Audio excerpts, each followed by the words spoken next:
I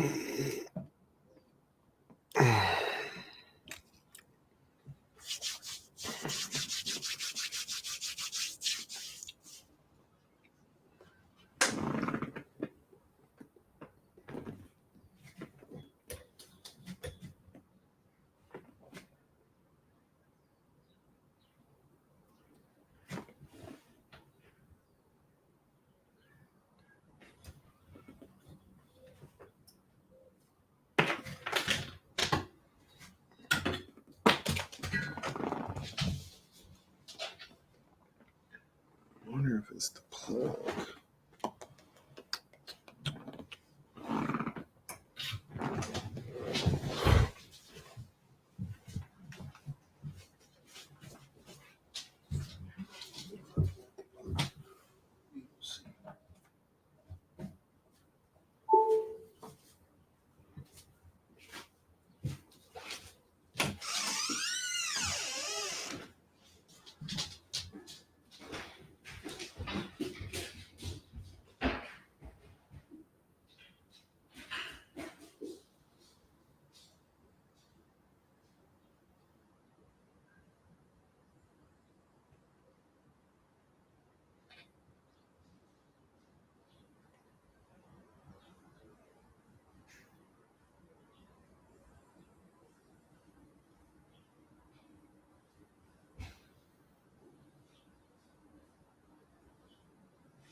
Yo, yo.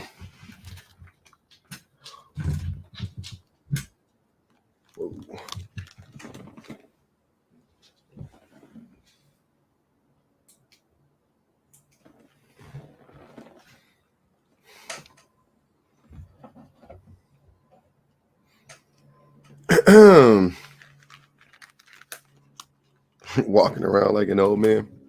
How does an old man walk around?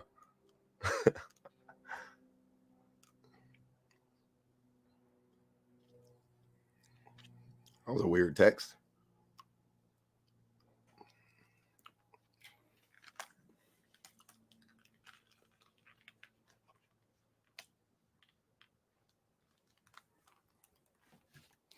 That was a weird text. All right. What's good? What's good, y'all? What's good? What's good?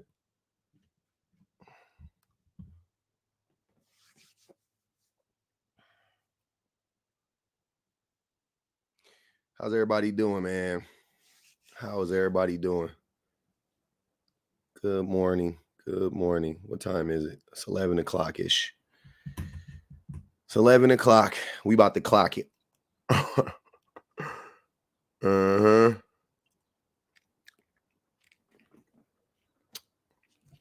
Greg said he don't care. What up? We know you don't care, Greg.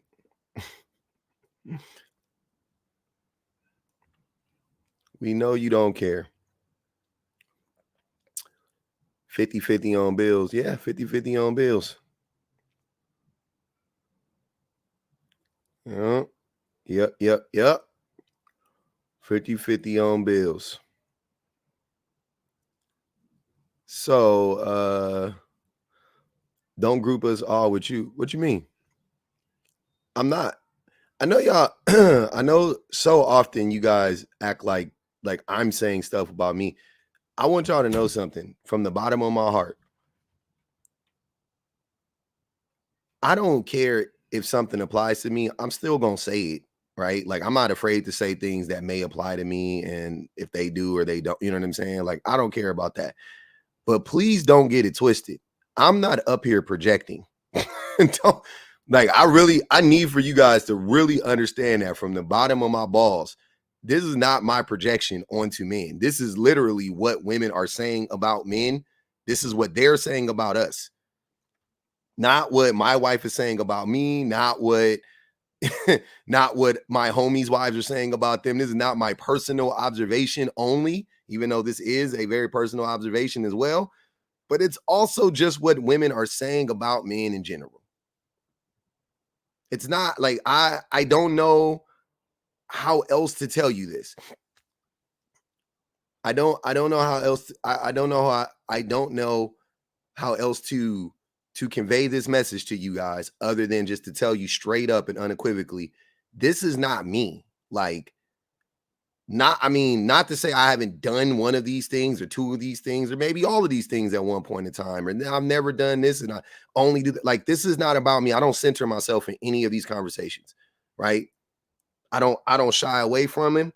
When it does apply to me, I'll be like, oh no, that applies to me. Yeah, no, I've done that before, so on and so forth. Because if I lie about it, my wife will just say, she will literally just text me during the show and be like, that's a lie. That's wrong. You got that wrong, which she does all the time. So I'm not, we aren't the same. My wife actually listens to my content a lot. She's probably the person that listens to it the second most outside of me. But this isn't, I don't want to turn this into the typical what do men bring to the table? It's not about that. I want men to start to really look at these things as a collective and stop and stop looking at this so much like me. You guys just you in real time you prove why women don't really want to have relationships with us and why women don't really want to be in friendships with us and in close proximity with us, because you guys you can't decenter yourself, right? You can't do it. I'm talking about men in general. Here comes the men to tell us that it's not them and it ain't all men and blah blah blah blah blah blah blah blah blah. Every single time, right on cue, right? So you end up proving my point in real time. Like why who wants to sign up for that? Why would you want to sign up for that? Right? But the thing that prompted me to want to have this live right now is because I just read an article. One of my mutuals sent me an article. Actually, they sent me TikTok, but I went and read the article. The show Today, they did a poll, they did a survey, $7,000 7,000 participants, women, wives. And basically what the survey concluded is that men add more stress to women's lives than children do. The men in their lives add more stress to their lives than their kids do, right?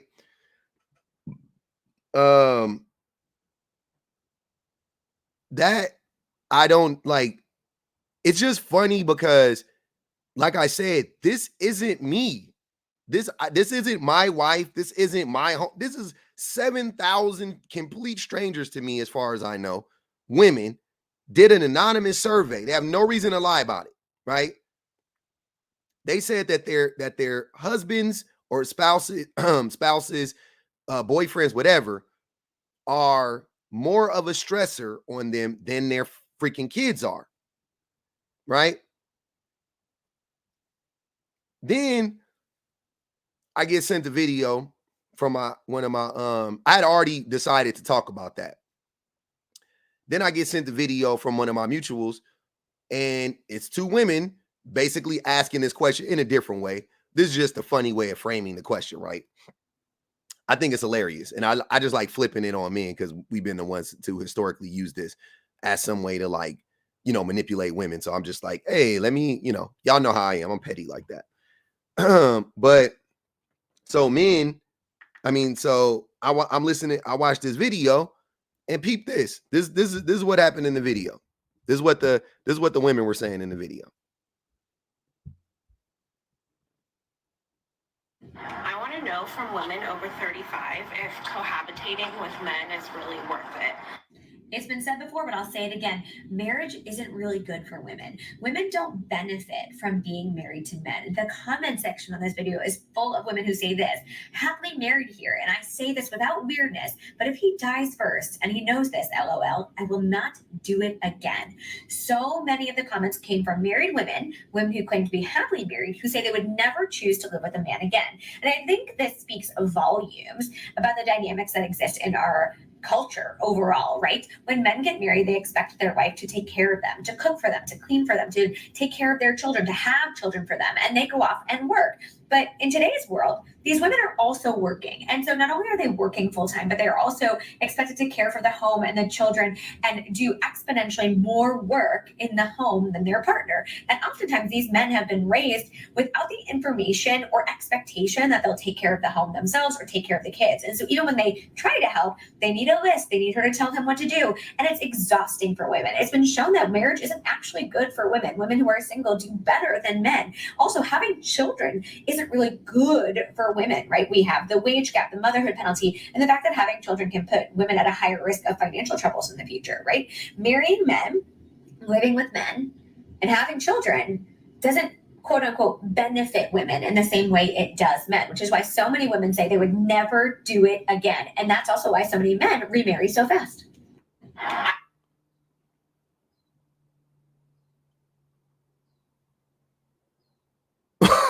What?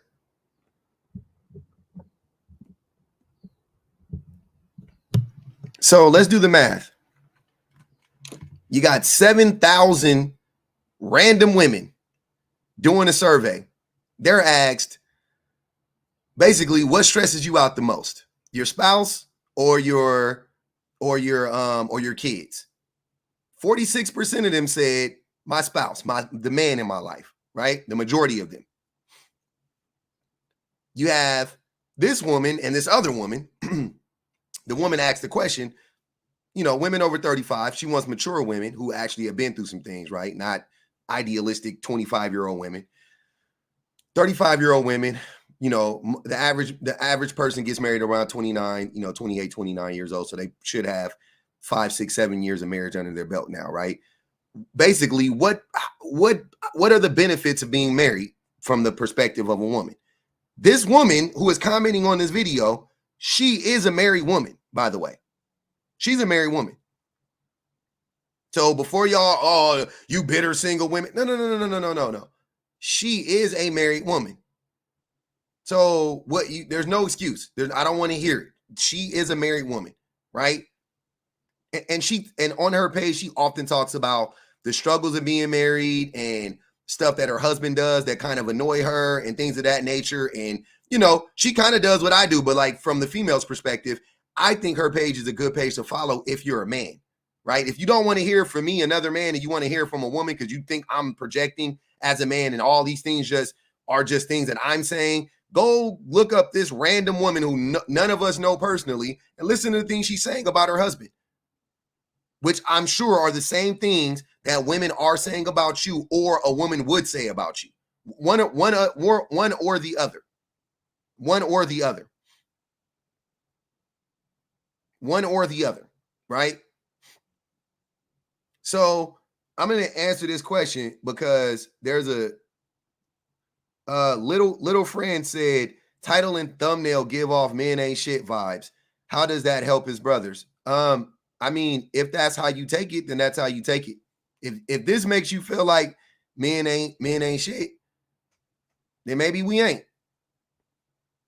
But why is that the problem? Shouldn't the thing that I don't understand is, shouldn't the problem be if men aren't shit, shouldn't we try to be the shit or be better?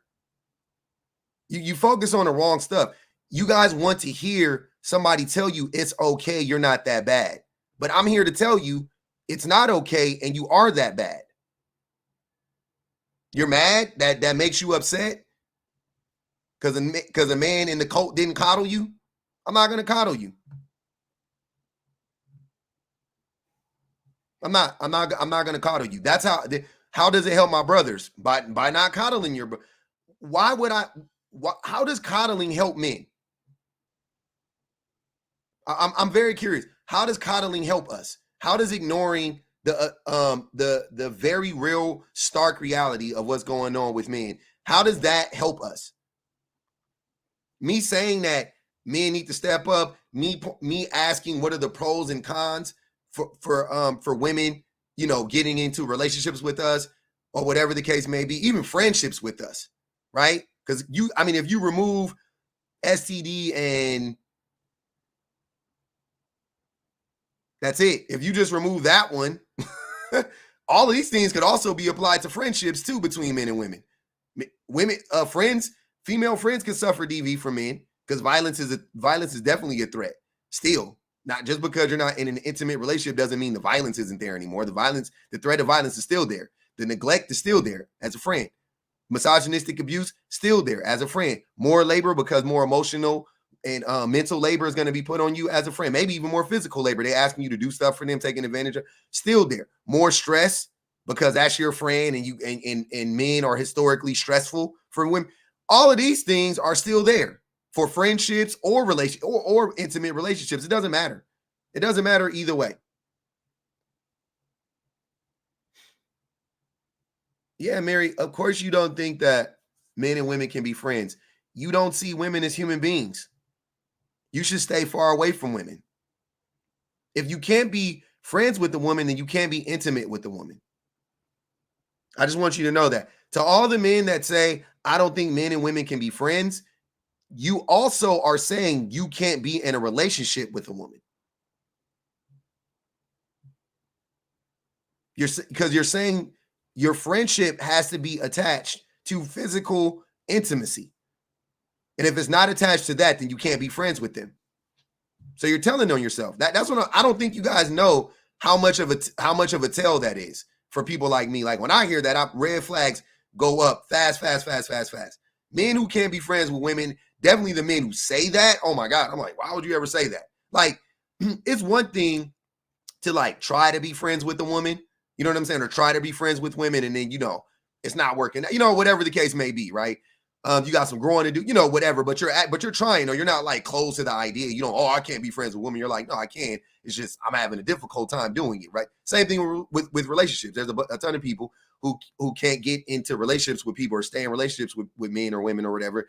They're not like, I can't be in a relationship with a woman, or I can't be in a relationship with a man. They're just like, I'm struggling with it. Right. But let me keep trying. Let me grow. Let me get better.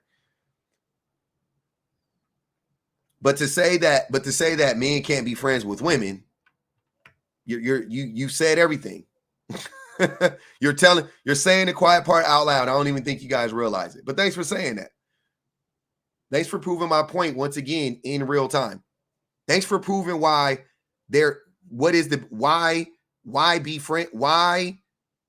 be in a relationship with a man when men don't even see you as a human being. Because they can't be friends with you. Why would you want to be in an intimate relationship with a person that couldn't be a friend with you outside of being in that relationship? I'm not completely wrong. I'm 100. What do you mean? How am I all right, I'm gonna mute you for the live. You can come up. I'm just gonna mute you for the live. You already know how it goes. I'm really waiting for you to stop being so scary. But yeah, we'll just mute you for the live. You're not saying nothing. Completely wrong is a crazy statement to what I just said. I'm sorry. That was not completely wrong. What I just said. That 1000% that wasn't completely wrong. I know you just yapping. How can you be friend? That doesn't make any sense. I can't be friends with a woman, but I can sleep with her. I can't be friends with a woman. I can't be friends with women, but I can impregnate her and have a baby with her. I can't be friends with women, but I need a woman to take care of. Like, what are you talking about? And here's what I'm saying. If you and what you're saying is if she's not fulfilling these needs or fulfilling these roles or filling these roles, then I can't be her friend. So you're basically saying if women aren't doing this labor for me, we can't be friends. The only way for a woman to earn my friendship is for her to do all of this labor and for her to give me her body. That's what you just said. I'm not completely wrong about that. You said it. I just played it out. I just made it. I just told the whole story. Because do you guys not think that we know what you're saying when you say that? I don't like, what do you mean? What rational excuse could you come up with beyond that? Seriously. If men are human beings and women are human beings, why can't we be friends? It doesn't make sense. If two men could be friends, why couldn't a man and a woman be friends? If two women could be friends, why couldn't a man and a woman be friends? If a woman can raise a man, then why can't a man and a woman be friends? You're saying that I can be raised by a woman, but I can't be friends with the woman?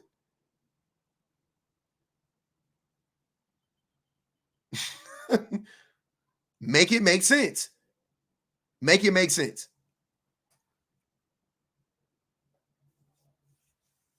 Don't try to play me like that. That's crazy.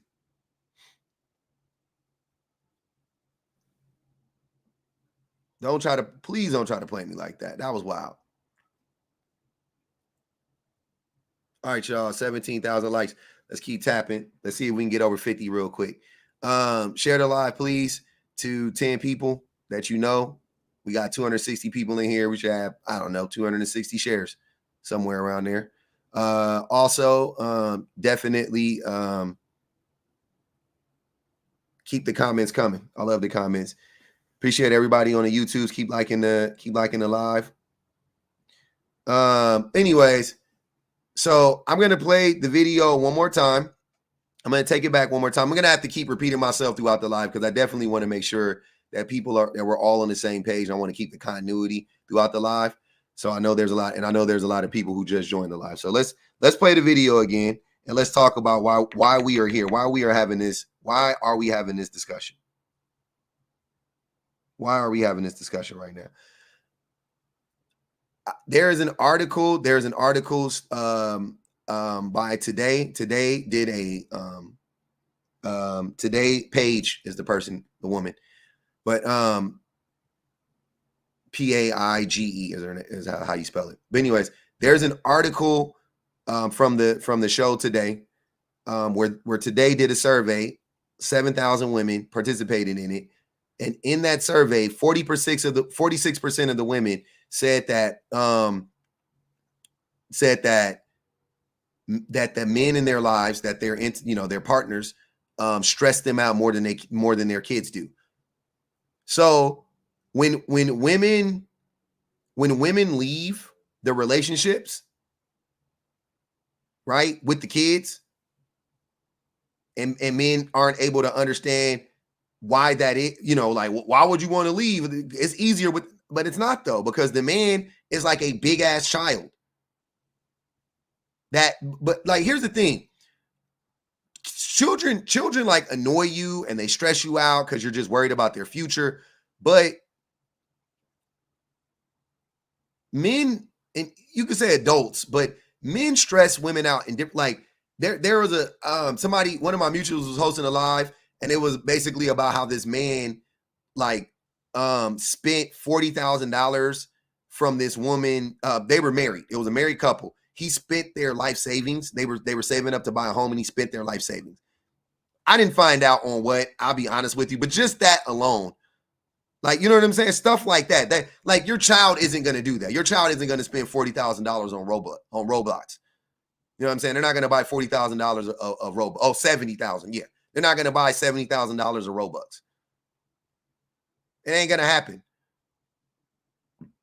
You know what I mean? Men, I want to know from women over. Men stress women out on a different level. The STD stuff, the DV stuff, the neglect, like children also aren't neglectful necessarily. Not to the parents. They're codependent, if anything. I mean, they're always in the parents' face. They always need us all the time. They're always there. They're always underneath you, right? Most kids aren't neglectful at all. Most kids are always there. Domestic violence is DV. Most kids are always there. I don't know. Was it the guy that spent $50K on OF? I don't know. Could have been. Could have been the guy that spent $50,000 on OF. You see what I'm saying? Like that may be another story. But that's the type of stuff that I'm talking about. Granddaddy gambled away y'all's college tuitions when y'all was kids. Granddaddy drank away y'all's money to buy a new car or get the alternator fixed in the car that you were supposed to inherit when you turned 16. You know what I'm saying? That's the type of stuff that we talking about. Also, just the stress of just like not listening. But because the expectations of adults are different than the expectations of children. You don't expect your children to like listen to you. You know what I mean? Like when I say that, I'm saying like, you know that they're going to mess up. Their kids. You expect it. They're kids. But when you're a woman in the relationship, and when I say that, I'm saying when you're the one that's doing the vast majority of the labor and you're the one who like never messes up, right? And nobody ever has to tell you to do anything. You as an adult, you're like, okay, I'm doing this. So you expect your partner to do this. And most times men don't. We don't do it. Unfortunately, we don't do it. Right? So let's listen to this video again and let's get into it. I want to know from women over 35 if cohabitating with men is really worth it. It's been said before, but I'll say it again. Marriage isn't really good for women. Women don't benefit from being married to men. The comment section on this video is full of women who say this, happily married here. And I say this without weirdness, but if he dies first, and he knows this, LOL, I will not do it again.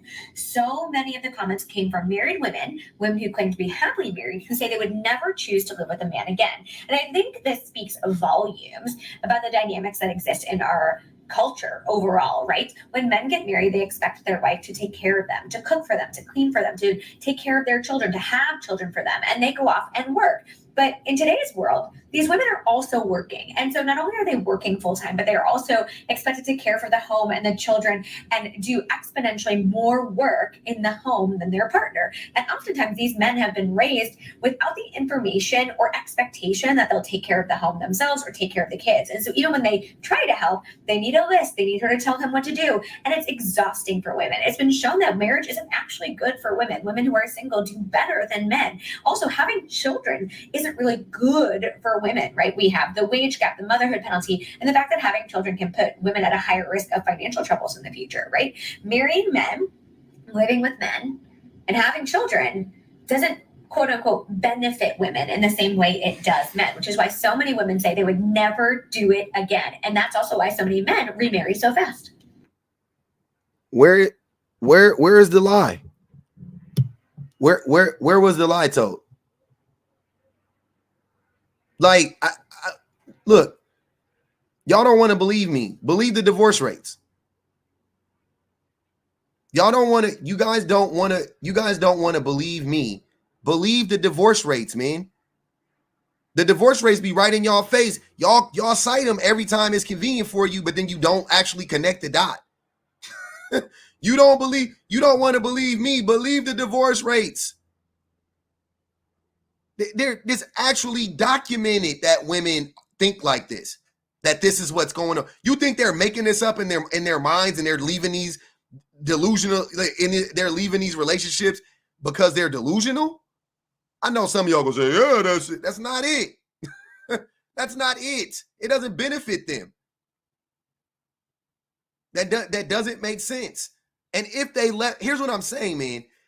If they left the relationship, right? Let's say that the majority of the time when women leave these relationships, that they realize that they got it wrong, then why don't they remarry? Once again, the facts are on my side. The facts are on my side. So let's put it together.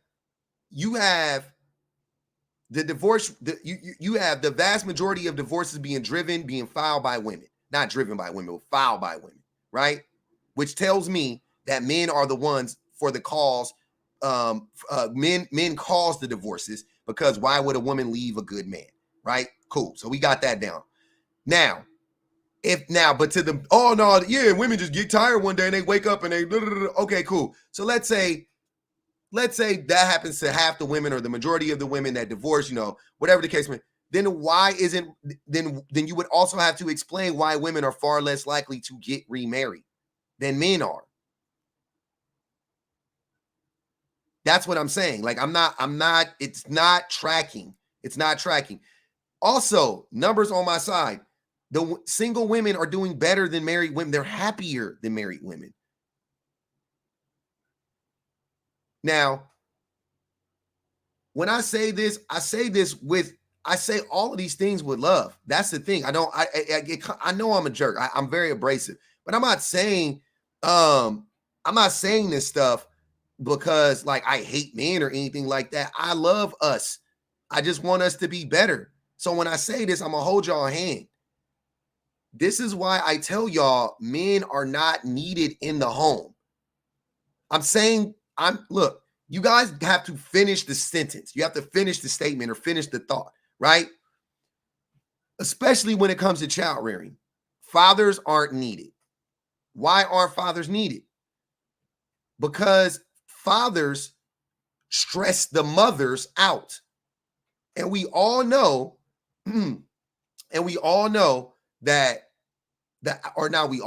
but we should know. Some of us know. Once again, numbers on my side. The studies show that the outcome of the children is predicated on the health of the mother, right? So pretty much the healthier the mother is, the better the outcome is for the child. Whether the father is there or not, that's what happens, right? Okay, cool.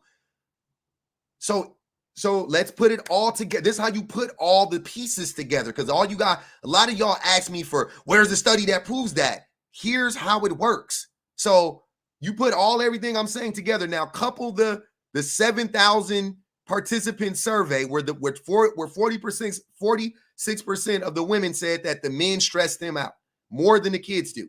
So they would be better off without the man. Right? They would be better off without the man. Women also, more married women they have more diseases, right? Because of the stressors that men are, right? Okay, so if the men are making if the fathers are making the mothers unhealthy, then that affects the outcomes of the children. Do you see what I'm saying? That's why I will tell y'all with all of my chest, fathers aren't needed in the homes. And I'm saying that because I'm talking about the state of men right now. I'm not saying I'll give it to you like this. Fathers are needed in the home. Healthy fathers are needed in the home for children to reach their full potential. I do believe that. I do believe that healthy fathers, healthy mothers too, but assume the mothers are healthy in this case. Healthy fathers are needed in the homes for the children to reach their full potential. Doesn't mean that it doesn't mean that like if your full potential is 100, you could be 90 without the father in the home. You see what I'm saying? You could be 85 without the father in the home. I'm not saying that you won't be a good or a great person. I'm just saying if your full potential is 100, I think that, yeah, you definitely need a father in the home with the mother, yes, to reach your full potential.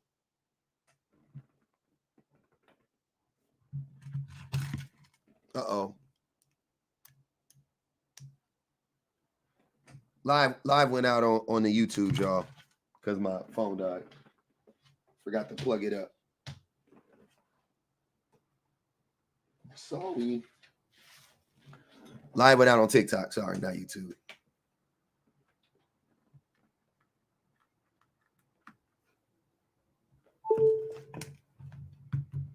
What do you need the father for? No, my phone died. I'm not on there. You need the fathers for the same things that you need the mothers for emotional support, for stability, financial support. You need the fathers for the same thing to reach the full potential. Like, I mean, here's the thing. I think that people overcorrect in this instance, in these cases, and they get on this like absolute, like, we don't need fathers at all. It's like, no, you're just like, once again, we're just talking about the state of men right now. And I agree, in general, you don't need fathers. I agree. I think that fathers are net negative in the home. I've done many lies. I've said it 1,000 times. I won't change my opinion on that until men become better people. But acting like fathers wouldn't serve a purpose if they were healthy and whole and healed human beings is wild.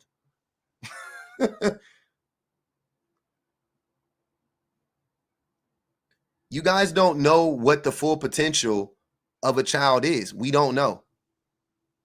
So I think what you guys are arguing is that I think you guys think I'm saying that the kids can't end up being good kids or something like that. I didn't say that. I didn't say that they can't end up being healthy. I didn't say they can't end up being great. I didn't say anything like that. I just said, once again, I thought I gave a very nuanced explanation of this, but I'll go back because I think a lot of y'all starting to get into this like gender essentialism bullshit, and I don't play that game. To reach their full potential, yeah, I still believe that a father and a healthy father and a mother is the only way for children to reach their full potential. Me personally, that's what I believe. Y'all can say otherwise, we can argue whatever, but at this point it's semantics because I'm just saying their full potential. I didn't say you can't, I didn't say they can't be healthy. I didn't say they can't be great. I didn't say they can't be awesome. I didn't say any of that. I just said for them to reach their full potential, I do think you need both parents. I do. I think that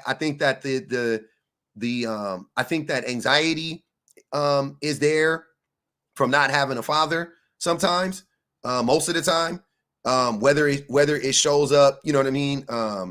However it shows up, but I think it's there. I think and it's not, once again, it's not because it's a man, it's because it's the other person that helped create. Like, everybody knows at a certain point that it took two people to create them.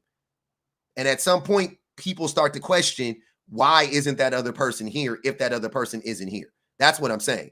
So that's mental energy or whatever that people have to waste or expend on, on trying to figure that out. Was it me? Is it, what was it?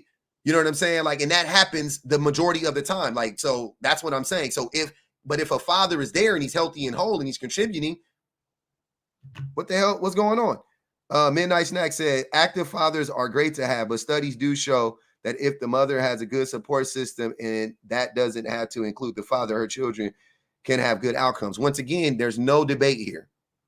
You guys don't have to get defensive. This is not a debate. This is not a debate. I'm not debating with you. I agree. We're on the same side.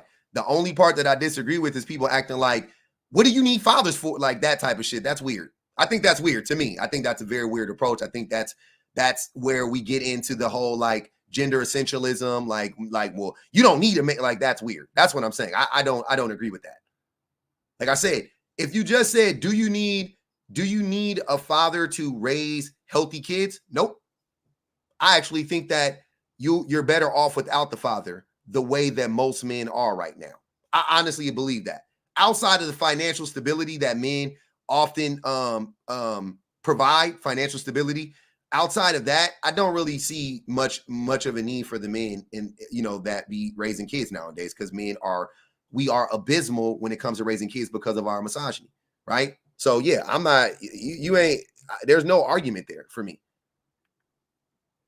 There's no pushback on that, or whatever the case may be.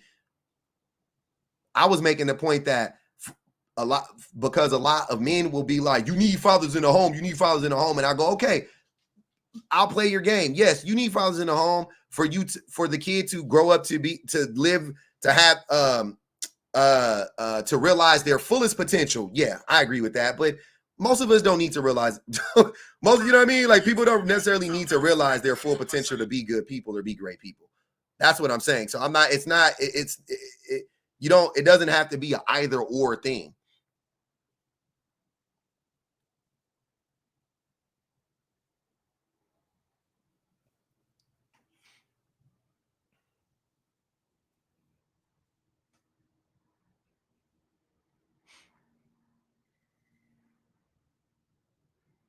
What, little friend? Oh, brother. This dude's begging to come up. Come on up, little friend. Let's invite this character up. Let's see. Let's see if he's as bold as he is in this conversation. In this, we got a gentleman over here, little friend, that's he's a yapper. He's a tapper.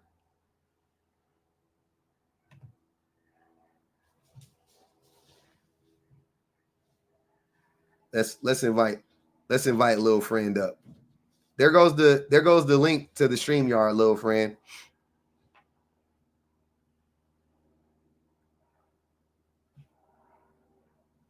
Oh, that's a woman? I couldn't tell. Damn. That's even worse.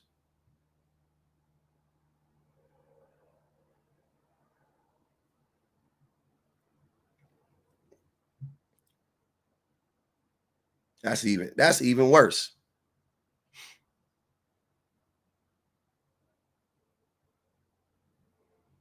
Now let's invite little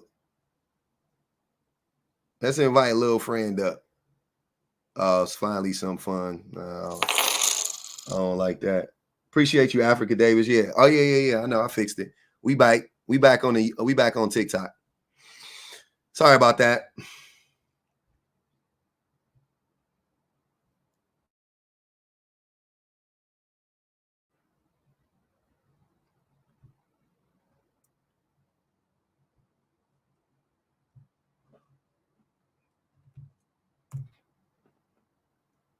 I love trolls. Trolls are awesome.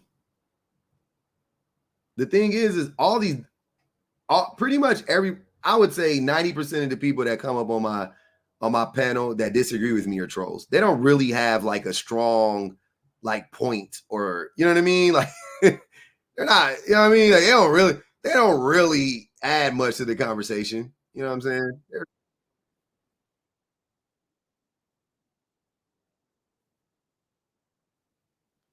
I talk to trolls all day.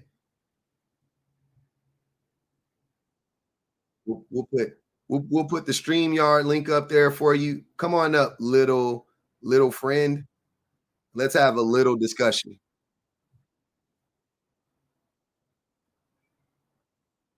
Let's go. Come on up, little friend. Let's have a little discussion.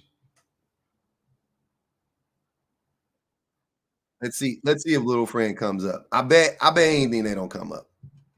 Those people they're very afraid. They're very afraid. They like to tap and just say little stuff. Oh, okay. Yeah. We know. We know. I'll try to call another time the public offender. Really, really wish I could. Please carry on. Uh, oh, you ain't derailing. I just wanted to have a conversation. But we knew. I knew. I knew. I had a feeling. Anyways, back to the point. Where did I leave off on TikTok? I don't even remember. But let's start over a little bit. Let's have a reset. So yeah. Anyways, there's a lot of men. I'm sorry. There are when I say this stuff, like I was saying before, men are not men are not my phone died. I forgot to charge it or plug it up. I usually have it plugged up the whole time, but I had it plugged into my other device so I could play the thing. Um, this picture is hilarious. So I'm just curious. Okay, so what do men bring to the table? I'm waiting for the men's. Men's, what do men's bring to the table? And I want y'all for 1 second to have the conversation honestly, right? Instead of and I want you to tell me what men bring to the table, that's good. Don't get me wrong. But I also want you guys to focus on the negative as well. And I just mean that in general. Like I'm not saying like even try to decenter your like I said before, try to decenter yourself, right? This is not an attack on you personally. I promise you I'm not attacking you personally. I'm asking you, what do men bring to the table, right? And what I want you to do is tell me the pros and the cons. Let's be honest about it.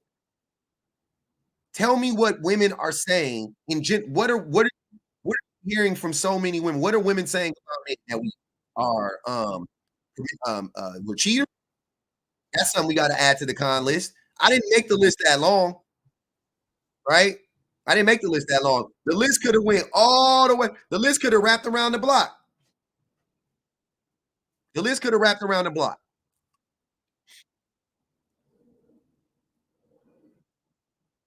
But when I ask women, even women in relationships, when I ask them, what do they like about their partners or what do they like about men in general, they struggle with it sometimes. Even ones that be liking us, they be struggling with it. Just being real, man. That tells me a lot. That tells me a lot.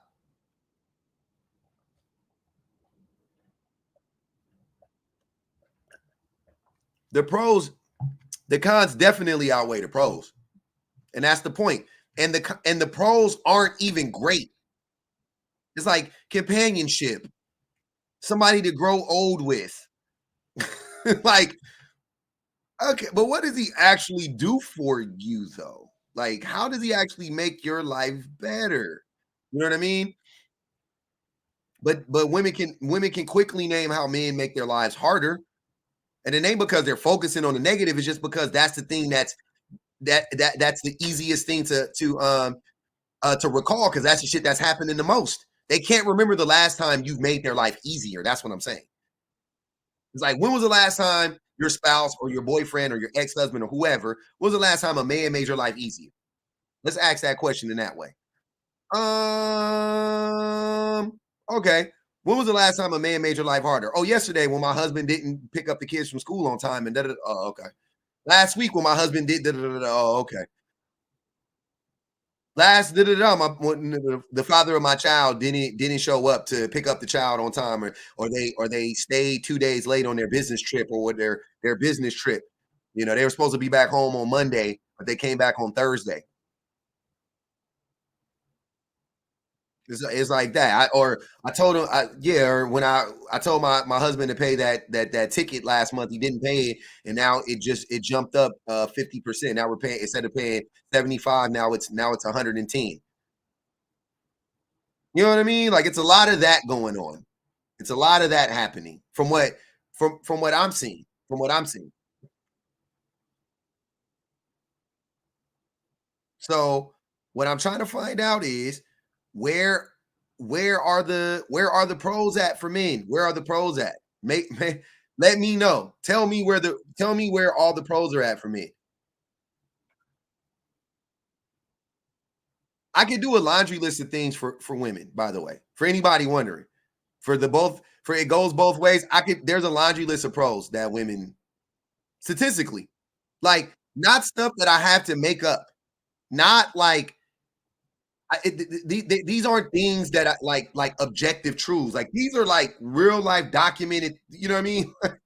Like, documented, like, married men make more money, married men are healthier, married men live longer, married men are happier than single men. Right? Documented, well documented. Everybody knows that. They already know I go to those things every single time. Okay. But when we ask for women, when I ask you the same question for women, I'm like, okay, give me the examples. Give me the examples, man. Tell me where it's happening. Tell me where it's going down. Tell me where we're adding all of this value to women's lives. That's what I want to know.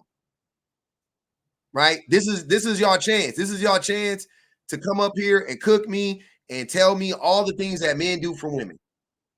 Tell me all the ways that we make their lives better. Tell me how none of these things apply to men. You know, tell me. I'm very curious. I'm gonna play this video one more time for the people that weren't here earlier. Let's play this video. I'm gonna circle back and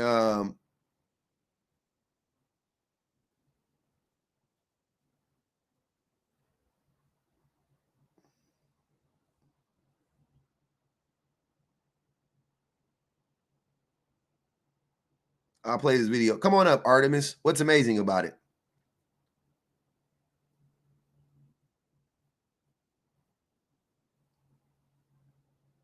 I want to know from women over 35 if cohabitating with men is really worth it.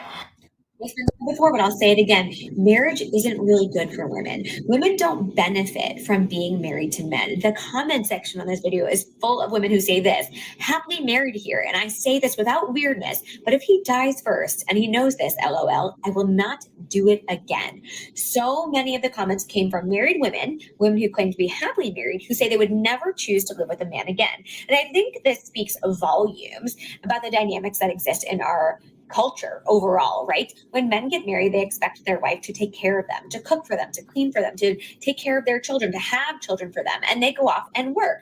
But in today's world, these women are also working. And so not only are they working full time, but they are also expected to care for the home and the children and do exponentially more work in the home than their partner. And oftentimes these men have been raised without the information or expectation that they'll take care of the home themselves. So y'all gonna tell me this woman is lying? Y'all telling me that this woman is just making all of this stuff up? She ain't no podcast, bro. She is a married woman. This is a married woman. She's lying about this. She's pretty honest. She's pretty honest on her page. She really talks about the stuff like that her husband, like that he had to do, he had to learn, da da da da da. So I'm just trying to figure out, where is the lie? When I've been saying this whole time, I've been saying the same thing she's saying, the same thing I've heard other women say, the same thing I heard my wife say, the same thing I've heard my auntie say. Like, the same thing is being said, like, consistently. That's one part of it. And then study after study after study keeps dropping that reinforces everything these women are saying. Now, I haven't seen one study that can substantiate any of these men's claims, that it goes both ways, that women are a negative for men in some way, that men are a positive for women. Like, where is the support? Now, I'm not even asking y'all to cite a source or give me a study right now. I'm just pointing out the fact that I haven't seen a study that says that, but I have seen tons of studies that point to men being a straight up pox on women. This woman is like just laying the foundation for all of this right now. She's just telling you as a married woman. Take care of the kids. And so even when they try to help, they need a list. They need her to tell him what to do. And it's exhausting for women. It's been shown that marriage isn't actually good for women. Women who are single do better. or expectation that they'll take care of the home themselves or take care of the kids. And so even when they try to help, they need a list, they need her to tell him what to do. And it's exhausting for women. It's been shown that marriage isn't actually good for women. Women who are single do better than men. Also, So when the children are in the home, the women are still doing the vast majority of the child rearing. When the women go to work, they are still coming home and doing the vast majority of the labor in the home. Where is the benefit for women to be in close proximity to men, for women to be in intimate relationships with men? But beyond this, like I said, beyond 50-50, 60-40, if you, men, fuck it, I'll give it to you. 60-40, 60-40. I'm being not, don't come for me. Let them have it. Okay? Let them have it. Don't argue with it. Just let them have that. 60-40. 60-40. Beyond 60-40. Stop it, Sierra. Quiet. 20-80. We know. Man, 60-40. Beyond 60-40 financial split, and men doing 60, paying 60% of the bills, women paying 40% of the bills. Beyond that, where is the benefit for women? That's what I'm trying to find. I'm really trying to see. Look, man. Look, man. Look, man. This shit sucks. This shit sucks. I don't like. I really want men to come to this. I want men to come to my side on this, because maybe I'm a little bit of a sadist when it comes. Maybe this is me, a misery. I'm in some misery loving, misery wants company type shit. Maybe I want y'all to realize this, because it really was sad when I realized it. And I want y'all to be sad too for a minute. I got over it. Don't get me wrong. I got over it because I was like, well, you know, pull myself up by the bootstraps. I could be a better man. I could, now I want to be a benefit to my wife, and I want to be a benefit to humanity overall. And, so I'm not sad about it anymore, because I could do something about it. But when this shit really, really hit me, I ain't gonna even hold y'all. It was a gut punch. It's a gut punch. It really is. So maybe hey, I want to see, come on over, you know what I'm saying? Take that gut check, and then we can get over it. But beyond, okay, 60-40. Fuck it, man. You got it. 60-40. 60-40 split. No problem, LJ. Beyond the 60-40 split, what are we doing? This is not like, I don't want y'all to take this as a dig at me. None of these stuff, it's not a dig at men, man. It's just a reality. It's just a reality. I want us to be better. Oh, the request button isn't there. Hold up. Why y'all just now telling me that? The request button is not there? Let me know if it's there. Oh, okay. I was like, yeah, okay.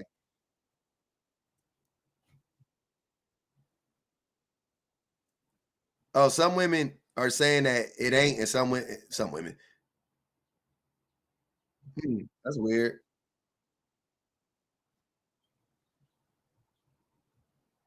That's weird. Okay. But anyways, yeah, it's crazy though. So beyond beyond 60-40, and this is me. I'm being so very for real. I'm being so very for real. I want y'all send this to 5 dudes a piece. Send this to 5 dudes who you think can answer this question, or you want to hear trying to answer this question. I want to know, what do men bring to the table? I got a short list of the stuff, of the cons. I got a short list. What Kendrick say? Rabbit hole go deeper. I promise. The rabbit hole could go deeper. I promise. I just 1, 2, 3, 4, 5. I just dropped 6 of them on this right now. I just did 6 for us right now. That's it. But I really want to know. Where is it at?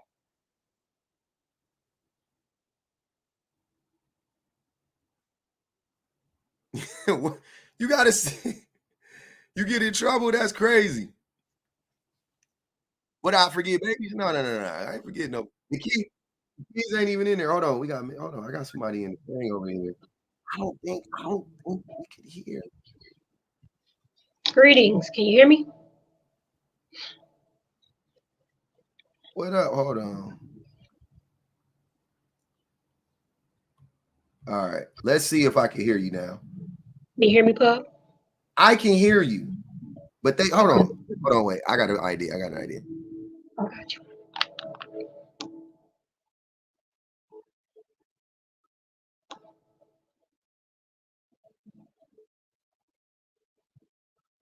Yeah, I can't hear you no more.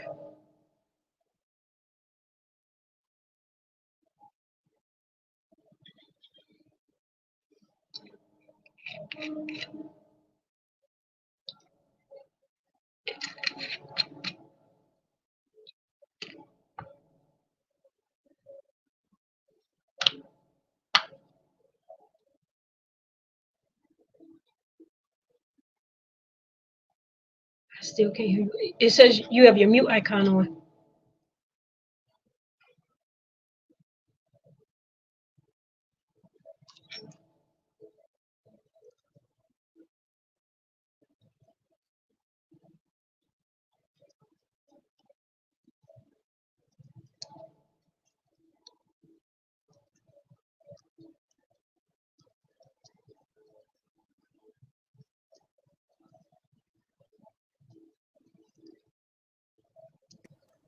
Can you hear me now? Yes, sir. I can hear you. Yeah, but we say something out loud. Can you hear me? I can hear you, but I'm telling you, they can't. It only comes through my headphones. It used to come through the mic. It used to come through my speakers. It's super weird, and I've been playing with it, and I don't know how to fix it. So they can't hear you on TikTok. That's why I'm having people up from YouTube. So yeah, I'm sorry about that. I'll fix it. I got to do something. I'm just gonna probably just do it live on YouTube, and then that way everybody up. But I can't do it on TikTok. I appreciate it. I'm gonna say in the TikTok comments there. Okay, bet you. Yeah, all right, bet. My fault, y'all. Yeah, I got to fix that. Oh, y'all can hear? Oh, wait, hold on. They said they can hear you. Hold on. Okay, come on back. Okay, I thought I was tripping. All right. Oh, that was crazy. I didn't even know that. Now we good. Bet. All right, cool. What up, Lisa? Hi, can you hear me? Yeah, I can hear you. Oh, okay. Hi, how you doing? I'm doing great. How you doing? I'm doing well. Well, thank you. I have been watching your show for a long time. This is the first time I actually got put up, but thank you. Yeah, it's a great live. I actually watched that creator's video, and I saw the comment section, and a lot of like men were disagreeing with her. But I'm married as well, and I would say the same thing. I would say that if like my relationship end, I wouldn't get married again. And also I probably wouldn't even get into another relationship as well. Damn, yeah, it's no. I just feel like it takes a lot of work. And I just think like growing up, I wasn't prepared for like the amount of work that a relationship would take. I don't know if you can tell from my accent, I'm Haitian.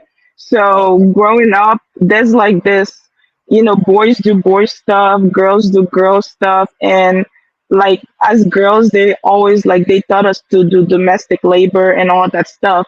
And then when you get married, and it's like, not only do you have to work, but like you also have to do all the house chores and everything else.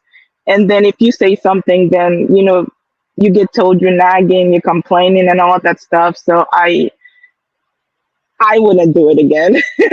I just feel like more women should, I'm starting to see it now, but like growing up, I didn't see it. like more women should be honest with their daughters and like other family members and tell them the truth. I feel like a lot of women don't tell the truth because it's like marriage is like a some type of pride, and they don't want to tell other women that like this is how it is.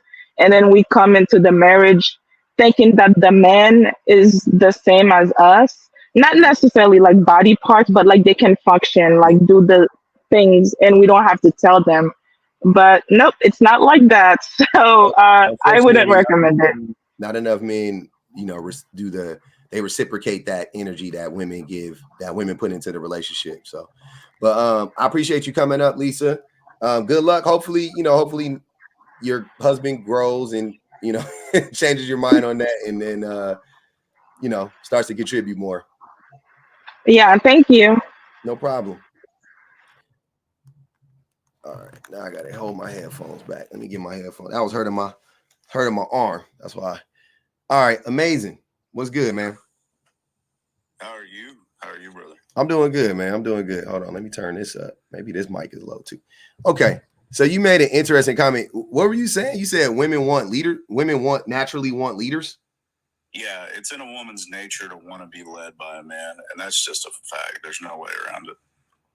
Well, just because you say stuff is a fact doesn't make it a fact. A fact is something that's been proven, that hasn't been proven. So what you would have to make the argument, though. I'm interested in hearing the argument as to why do you think that? Because it's true. It's true. Every time you see a woman in a relationship with a guy that has no idea how to be a man, how to be a leader, she suffers. And what is leadership to you? What does it look like? Leadership is a man that is unselfish. Mm-hmm. It's a man that is the emotional security for a woman. Mm-hmm. It's a man that offers protection. It's a man that leads with love, not with an iron fist. He's not a dictator. He's a guy that makes sure the people behind him are protected and 100% always taken care of. That's what a leader is. A leader inspires others. A leader is one of the first ones to stand up in times of turmoil and put their feet to the fire. There's not a woman walking this earth in a relationship that wants the opposite of that. It doesn't exist. No, I don't disagree that women don't want those things, but I don't think that none of those things was like leadership to me. It just because women do those things already. You know what I mean? Like, so basically what they would want, they would hold on, wait, amazing. They wouldn't want a leader, they would want a partner. Right? No, they want a leader. They want a leader. When women have to do that, when they have to be the first ones to stand up in times of turmoil and their man doesn't stand up, when they're the ones that have to make sure their man's okay and he doesn't care if they're okay, things like that, they suffer. They only do that temporarily.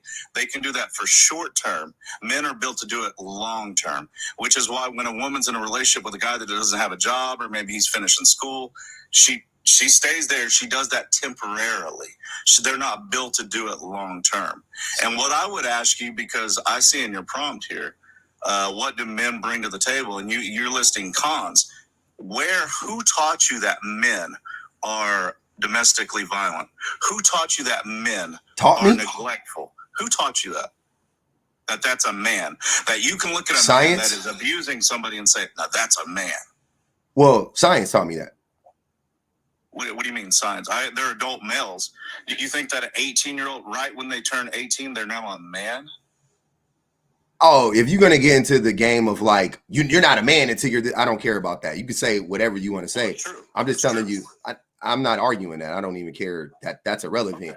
But no, statistics prove that men do these things. So that's why I say science. Those aren't men. Well, they are men, though. You're up here arguing against guys that are not men. You're arguing. Amazing. Hold on, brother. Hold on. Wait. What we don't get to do, what we're not going to do is play a semantics game. That I'm not interested in that, right? Well, I don't. Hold on. Amazing. When I start talking, stop talking, please. I'll let you talk. Trust me. Don't do that. What I'm telling you is that you don't get to distance yourself because you feel like you're a man, but based on your age or something like that, you don't get to distance yourself conveniently from men who are the men that I'm describing. None of us do. I don't get to do that. You don't get to do that. No man gets to do that. The men who I'm talking about are very much men. There's no need in acting like they're animals or calling them anything else, right? Just there are people. Can people not be good and bad?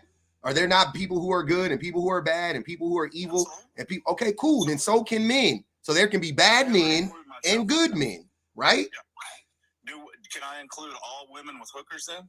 Are they all heifers and hookers? Are most women hookers? Or do they separate themselves? Wait, but you would hold on, wait. Are most women sex workers? Are most women? No. Okay, cool. So let's play your dumb game. If most women, hold on, amazing. When I start talking, stop talking. Most women are not SWs, right?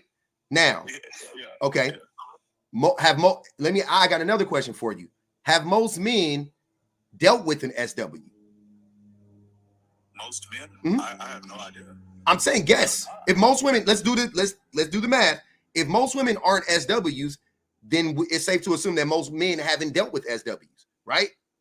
Sure. Okay, cool. Now, do most men either fall in one of these categories, all of these categories, or have done these things, do you think? 0%. 0% of men.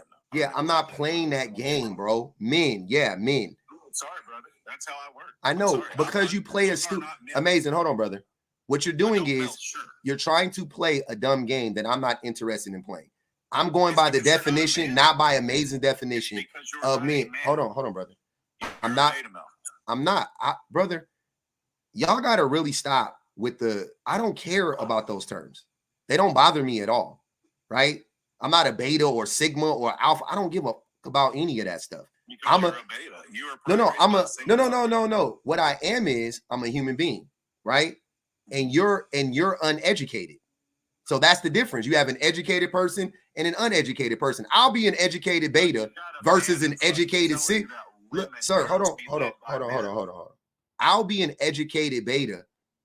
I'll take my educated beta mind versus your uneducated whatever mind any day of the week, right? My money longer, other things are longer. I look better. Like, what are you talking about? What do you mean? I'll take it. Whatever I am, I'll take it over you. Cam up. You there? Yeah. Whatever you think about me, right now in this moment, cam up. No, you're a beta male. No. I'm whatever you think I am. That's fine. Yeah, you're a beta. But what you are is uneducated, right? So I'm asking you, what is it? Because you don't know the definition of a man. So you made one up. That's what people did with religion. That's what you act like our ancestors when they couldn't explain why the tides fell in rows, and they said, oh, it was the god such and such that made the tides rise. No, and then science figured out it was the fucking moon, right? It was gravity that did that. That's where you're at right now. You don't know what a man is by definition, so you just made it up. You just made up a definition. A man's an age. That's what's funny. What makes a man? There is no need in arguing that. Amazing. You would be the only person. So you're saying a man is subjective. Hold on, wait. So you're saying a man is subjective. Like the term man is subjective. It's not a real definition to it. That's right. That's stupid. And you know that's dumb, right? That's why you said it like that. That's right. What's the objective? Is the objective an age? The objective, yes, it's a man is an identity. Hold on. Okay, so amazing. Can I give you an example? Hold on, bro. You're asking me questions. You're not letting me answer. Man, the word man is an identifier. It is to identify a group of people. That's all it is. So it has to have certain parameters so that we all can understand what a man is, so that we're not going, well, that's not a man and that's a man and you know what I'm saying? If an 18-year-old person robbed you and the police asked you to give me the description, was it a man or a woman? You're gonna say, I don't think it was a man, because men don't rob people. What are you talking about? You're gonna say it was a man. He was 5'9". He looked like he weighed about 198. Like, that's what you're gonna say. That's what I'm saying. Don't play dumb. There's no need to do that right now, right? So in this debate, in this discussion, what we're gonna say is that every man, whether you're a young man, meaning a teenager, Whether you're 12 years old, you're just an adolescent. That's all it is. They're young men. They're still males. They're just young men. They're young males. Then when you reach a certain age of maturity, they call you a man. 18 years old in this country. In different countries, it means different things. In this country, it's 18 years old. So 18 years old and up. You want to say it's 25, sir? We can go 25 years old and up too. Does that make you feel better? Saying it's an age, not me. Huh? You're the one saying it's an age, not me. So I have a No, question for you. go ahead. So there is a teenager, a 17-year-old in high school. He's flunked a few times. This is not an extreme. Hundreds of thousands of kids throughout the year, they flunk. You agree, right? I'm not throwing out an extreme here. Do you agree with that? Yeah. Okay, so let's say there's a 17, 18-year-old kid, whatever. He has flunked.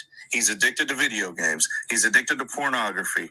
He has no respect for authority, his parents. He skips school, things like that. Mm-hmm. He turns 18. Is that a man to you? Sounds like a man. Men have all of those issues. Men are addicted to corn. That's what I'm saying. That's a man to you.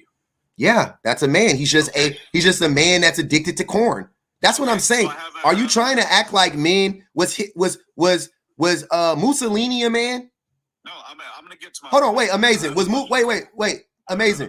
Was I have no idea. You don't know who Mussolini was? I don't know who that is. Okay. Is Donald Trump a man? Yes. Okay. If Donald Trump is a man who paid smacks workers, cheated on his wife, is abusive. I'm not even getting into a political stuff. I'm talking about with him as a person. The things that you just was describing about that 17-year-old, Donald Trump has done all those things. As a man, as a 70, 80-year-old man, he's done all of those things. So what's the... Well, I don't know if he's done any of that. He did. It got proof. Wait, you don't know if he paid a Smex worker? It just got free. What are you talking about? He did do it. No, that lady came out and said no. Oh my God! Here we go. Here we go with the lies. I could care less about that. Of course you could. Of course you conveniently can care less about that. His wife also. His ex-wife rest. God rest the dead. God bless the dead. His ex-wife. In under oath said that man used to grape her. So he's a rapist too, in my mind. So he's a rapist. He's an abuser. This is what I'm separating him from the president. I'm not even getting into his political stuff. I'm just talking about him as a human being. And you just said, oh, he's a man. Then what makes him a man? Why is he a man? From what I see from him. I know, but what makes him a man? Give me the. I have no idea. Yeah, give me. I know you conveniently don't know that, even though we all know it. But go ahead. What makes Donald Trump a man? What makes Donald Trump a man? Amazing. I have no idea. I have a question for you. Nope. What makes Donald Trump a man? I care less about the whole Donald. I do not care. Sir, you said Donald Trump was a man. If you're going to get off onto politics. I'm not. I literally am not talking about politics. I'm asking you a question. Hold on, amazing. I just said 5 times I don't care about anything that he's done politically. I don't care. I have a question. I'm talking about Donald Trump as a human being. You said he was a man. I'm obliterating you here. Let me ask you a Oh question. my God. Bro, this ain't amazing. This isn't a debate. I'm not debating you. You're not making any sense. Why'd you invite me up here? Because I wanted you to ask that dumb question you said. I'm sorry. I wanted you to say that. I wanted you to make that stupid statement again, which was women naturally want men to lead them, which was stupid and not true. Right? And you still haven't proven it. You just said a bunch of stupid stuff. If you don't agree with that, tell me what it looks like when a man's leading in a relationship. What does that look like? They got 20 on your head. What does a man look like in a relationship when he's leading? It looks like a woman. It looks like taking up. It looks like getting up, being the first person up, helping the kids get ready for school, doing all the labor in the home, doing the majority of the cooking and cleaning, showering, organizing everything, doing the emotional labor in the relationship. When something needs to get checked, she's the one that's coming to you. I mean, you're the one going to her like, hey, we got a problem. I feel like we need to work on this, body, yada, yada, yada. That's what leadership looks like. Own definition of what it looks like. Tell me what woman doesn't want that. I'm not saying women don't want that, but you're missing the point, amazing. No, women do that. You just gave me the definition of what it looks like when a man's leading. What woman doesn't want that? Listen to what I'm saying. If the woman is doing that and the man is doing that, now it's a partnership. It's not leadership. That's what I said. You gave me the definition of leadership. That was my question, was leadership. But women don't want that because women are going to. You're missing the point, amazing. You're missing what I'm saying. You're missing the question. I heard the question. I answered it. What I'm does trying it to look like hold on. when a Amazing. man is leading? I'm trying to tell you that Okay. women don't want that because they will still help. They will still do all of those things. That's my point. Men want that. Men want a woman to lead them. So we don't do anything and we let the woman lead. We do let the women lead. That's what I'm saying, because we don't step up. That's my point. So since women, when a man is leading, that's what I'm asking you. What does that look like? I already told you what that looked like. And I'm telling you that women. So let's go off of what you said. Mm-hmm. What woman does not want what you said? Most women don't. The answer you gave me. Most women don't. They want partnership because they would help you. So a woman doesn't want a guy to get up early in the morning and help take care of them, do cooking. You're telling me women don't want that? Amazing. You know why women don't want that? Why? Because those men will end up resenting them the same way women end up resenting their men. That's what I'm telling you. What? Yeah, that's makes sense. What are you talking about? Hold on. All right. Now it doesn't make sense. They paid to drop you. They got you up out of here. That's what I'm trying to tell you. So if every day the man it's just the roles flip. The roles flipped. The men are doing what the women are doing. The men will naturally the men will naturally start to have the same the same resentments towards women. It'll be the same thing. What are you not understanding about that? What do you think that is a human reaction? That is a human reaction to men, to abuse. Women, do y'all want men to naturally lead y'all? 93% said hell no.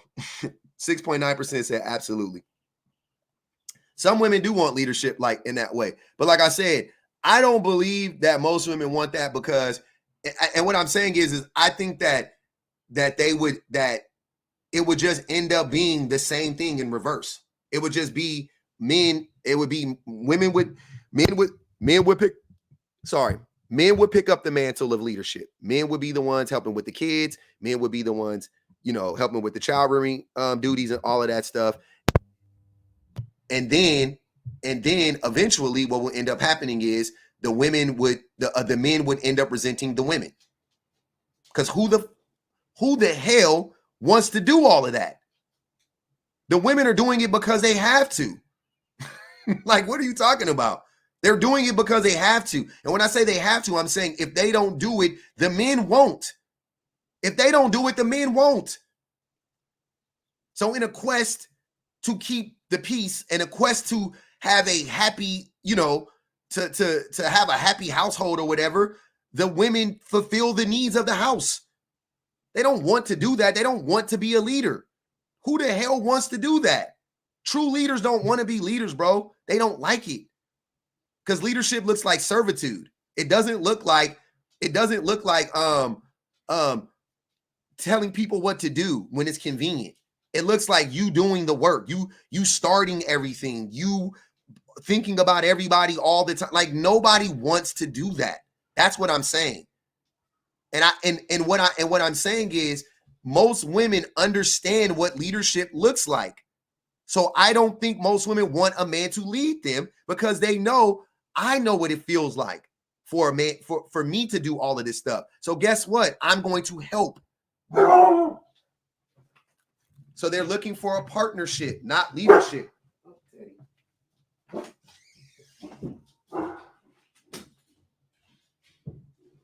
So they're looking for a partnership. So they're looking for a partnership and not leadership. That's not what leadership looks like. You see what I mean? They're like, yeah, you get up early and you get the kids ready. If you did all of that stuff every single day, day in, day out, and you were doing 80%, 90% of the labor in the home, doing 190% of the labor in the relationship, doing 190% of the labor with the kids, and doing 40, 50% of the labor outside the home, and your wife was just going to work,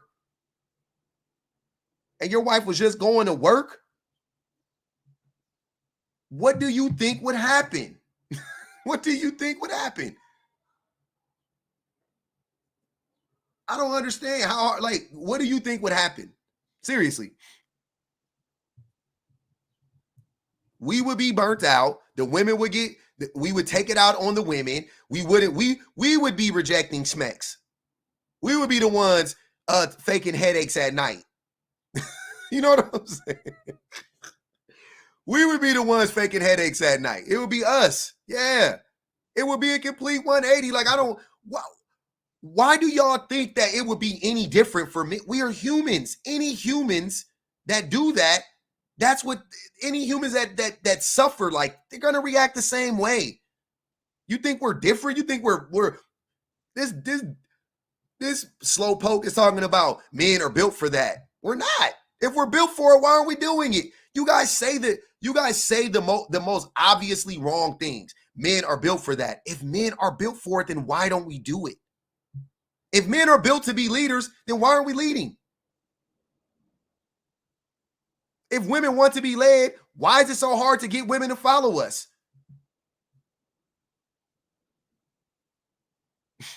Like, what? Y'all always want to argue over the definition of a man. That is so weird.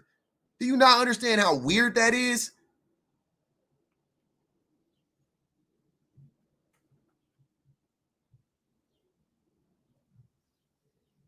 It's the craziest thing ever to hear men constantly in these conversations talk about that's not a real man. That's not a real man. It most certainly is a real man. It's a man. What is a man? An adult male human being.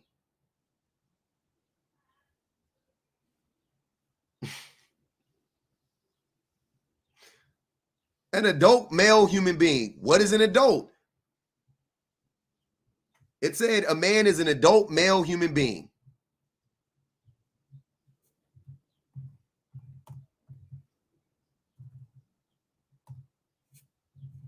This is how you figure out words, y'all.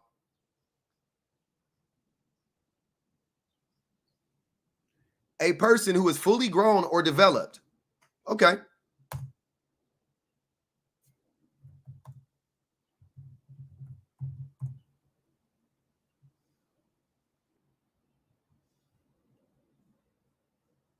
What is an adult in America?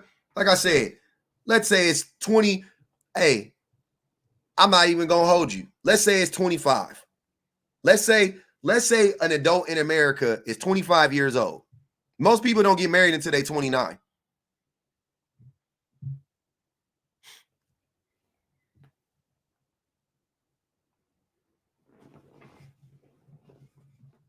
Don't mute Amazing. Let Amazing go off. He came up. He took his licks, and they paid to drop him. He earned the right, as long as he don't, say, y'all know it's certain words we watching out for. But we gonna let Amazing rock out.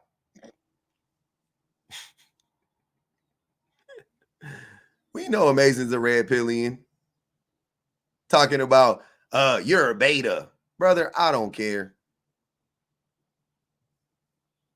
I don't care.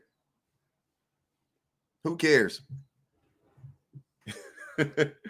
That's not a man. This is a man. What's a man? Whatever I say, you're going to say it's not a man. Oh, that's not a man. Oh, is Donald Trump a man? Oh, he is a man. Okay, well, Donald Trump is a rapist, a liar, a cheater. I'm not talking politically. And I said it 10 times, and he tried to, I don't want to talk about politics. I didn't talk about politics. I didn't say him as a president. I said him as a human being, him as a husband. Donald Trump is the same man that said that if his daughter wasn't his daughter, he would be dating her. That's a man. You just said that's a man. Cool. So now we know what your definition of a man is. A man can say grab him by the vaginas. A man can say I'm gonna date my own daughter, or I would date my own daughter if she wasn't my daughter, because legally, you guys know legally. That's the same thing as saying that's like when you ask men what's the youngest age would you date a girl, and they say 10 years old. So you're just not doing it because of the age, because because of the laws. You're not doing it because of morality. He would date his own daughter. If his daughter, if it wasn't frowned upon and illegal, he would date his own daughter. Clearly. Oh, if it wasn't for these pesky laws, that's a man to you? Bet. I didn't talk about the racism. I didn't talk about any of that stuff. I just talked about things that we know that he's done on record.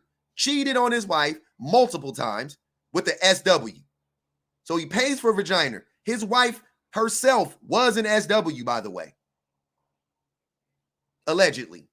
His wife was an SW, by the way. He married an SW, has been paying for SWs, got caught up paying for an SW, misappropriated funds from his political campaign. That's a man to you. Now we know. That's what I'm saying. So if that's a man, then all of this stuff I'm describing, also a man, because he has done all of these things. He is indeed a man. He is indeed a man. Absolutely. Is he a good man? No, not a good man. He's a bad man. That's like I asked you, is he human? I mean, are we humans or not? Yeah, everybody, oh yeah, we're all humans. Okay, so can there be good humans and bad humans? Absolutely, good humans and bad humans. Then there can be good men and bad men.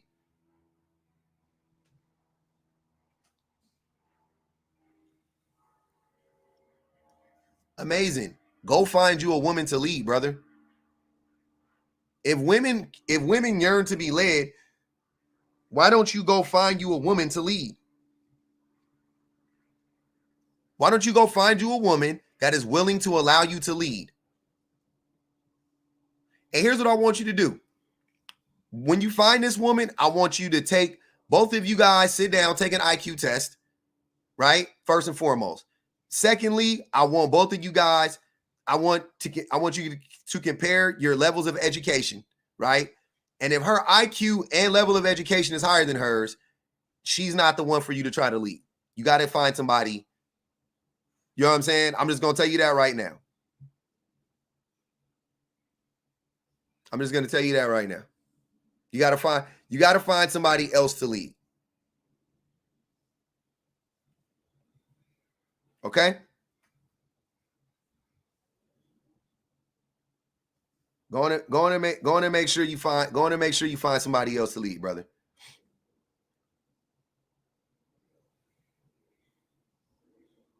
Appreciate the super chat. Midnight Snack. Midnight Snack said, we aren't infantilizing men because they want to avoid accountability. Men need leaders, not women. All these dudes do is peacock and parrot. Exactly. Men need leaders. Men need leaders. You're right. I 100% agree with that. Men need leaders. That's why we get women. Men need leaders. That's why we are obsessed with women. We love female leadership. Men love female leadership. Men yearn to be led. We created hierarchies. Women didn't create hierarchies. Men created hierarchies. Women don't ascribe to hierarchies. They hate hierarchies. Men ascribe to hierarchies. We love it. We get off on it. We love being able to look down on somebody. That's why we love hierarchies. We yearn to oppress. If women yearn to be led, men yearn to oppress. We yearn to oppress.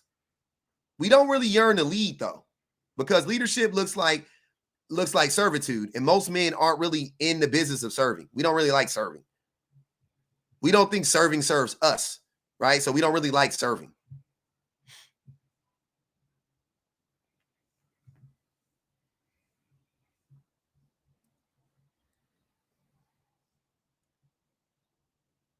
Come on up. Sanvango. Come on up.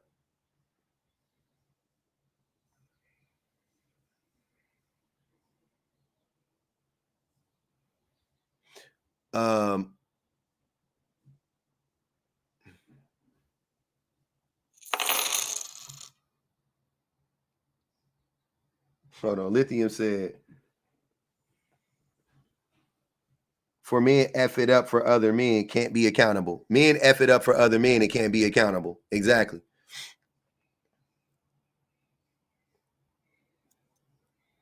So I'm still waiting. I'm still waiting on my bros to come in here and oh, Amiri, hold on. We forgot to mute you. Unless you could come up. Hold on, I'll invite you up one time. You could come, you could get, you already know the drill. You can come up and get unmuted if you want to. If you want to. You can hang around and just post up in the live. Where Rick at? He next. Rick in here tapping.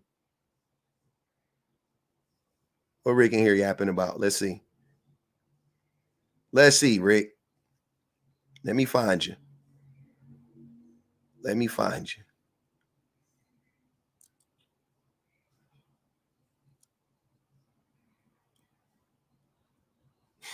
Stephanie said, appreciate the cash out. She said, y'all really do love some hierarchy. Men love hierarchies, man. Hierarchies are necessary. Oh man, let's hear this. There we go. We found Rick. I found Rick. I didn't hear what I didn't read what he said. All right, Rick. Let's hear it. Why are hierarchies a necessity? I said they're necessities for certain aspects of life. Like that's just like what aspect? If you ever play sports, there is a hierarchy. Like there has to be one in order for the team to be successful. Now, I don't necessarily agree there should be a hierarchy in your relationship unless that's what y'all want, but they're necessary in certain aspects of life. Just getting rid of all hierarchies, like certain things wouldn't be able to function. The military couldn't function if we didn't have hierarchy in the military. I think you're missing the point. What are hierarchy? What is a hierarchy in sports? What does it look like to you? You have your coach. Mm-hmm. Talking about like high school sports, you have your coach. Any sport, yeah.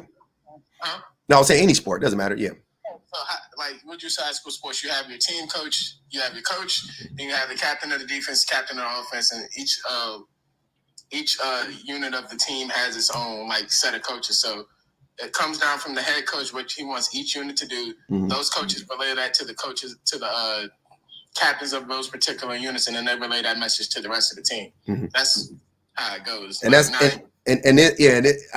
think you're getting roles confused with a hierarchy. But so yeah, coaches have a job, they do their job, the players go out, execute, the players do the job, right? No doubt about it. But on the field with the players or on the court, wouldn't it benefit everybody to work with each other? To like, that is what a team is. A team is not a hierarchy. A team is, the best teams are not built on hierarchies, right? They're built on egalitarianism. You talking about just the team itself, like the players? Then no. I'm saying when it comes to the level of execution of the plan that the coaches come up with, or whatever the case may be, the best teams are the ones who are the most egalitarian, right? The ones who actually share in the load and do, you know what I mean? And do their roles and yada, yada, yada. Those are indeed the best teams, right?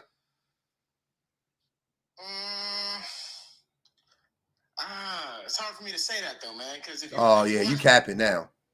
You on some cap for real now. Yes, those are the best teams. The teams that work together the best. Have you ever? I ain't going. Have you play sports, especially football? The O-line protects the O-line. I play football, basketball, ran track, right? The O-line protects it's literally the definition of teamwork. Like football in particular is the definition of teamwork.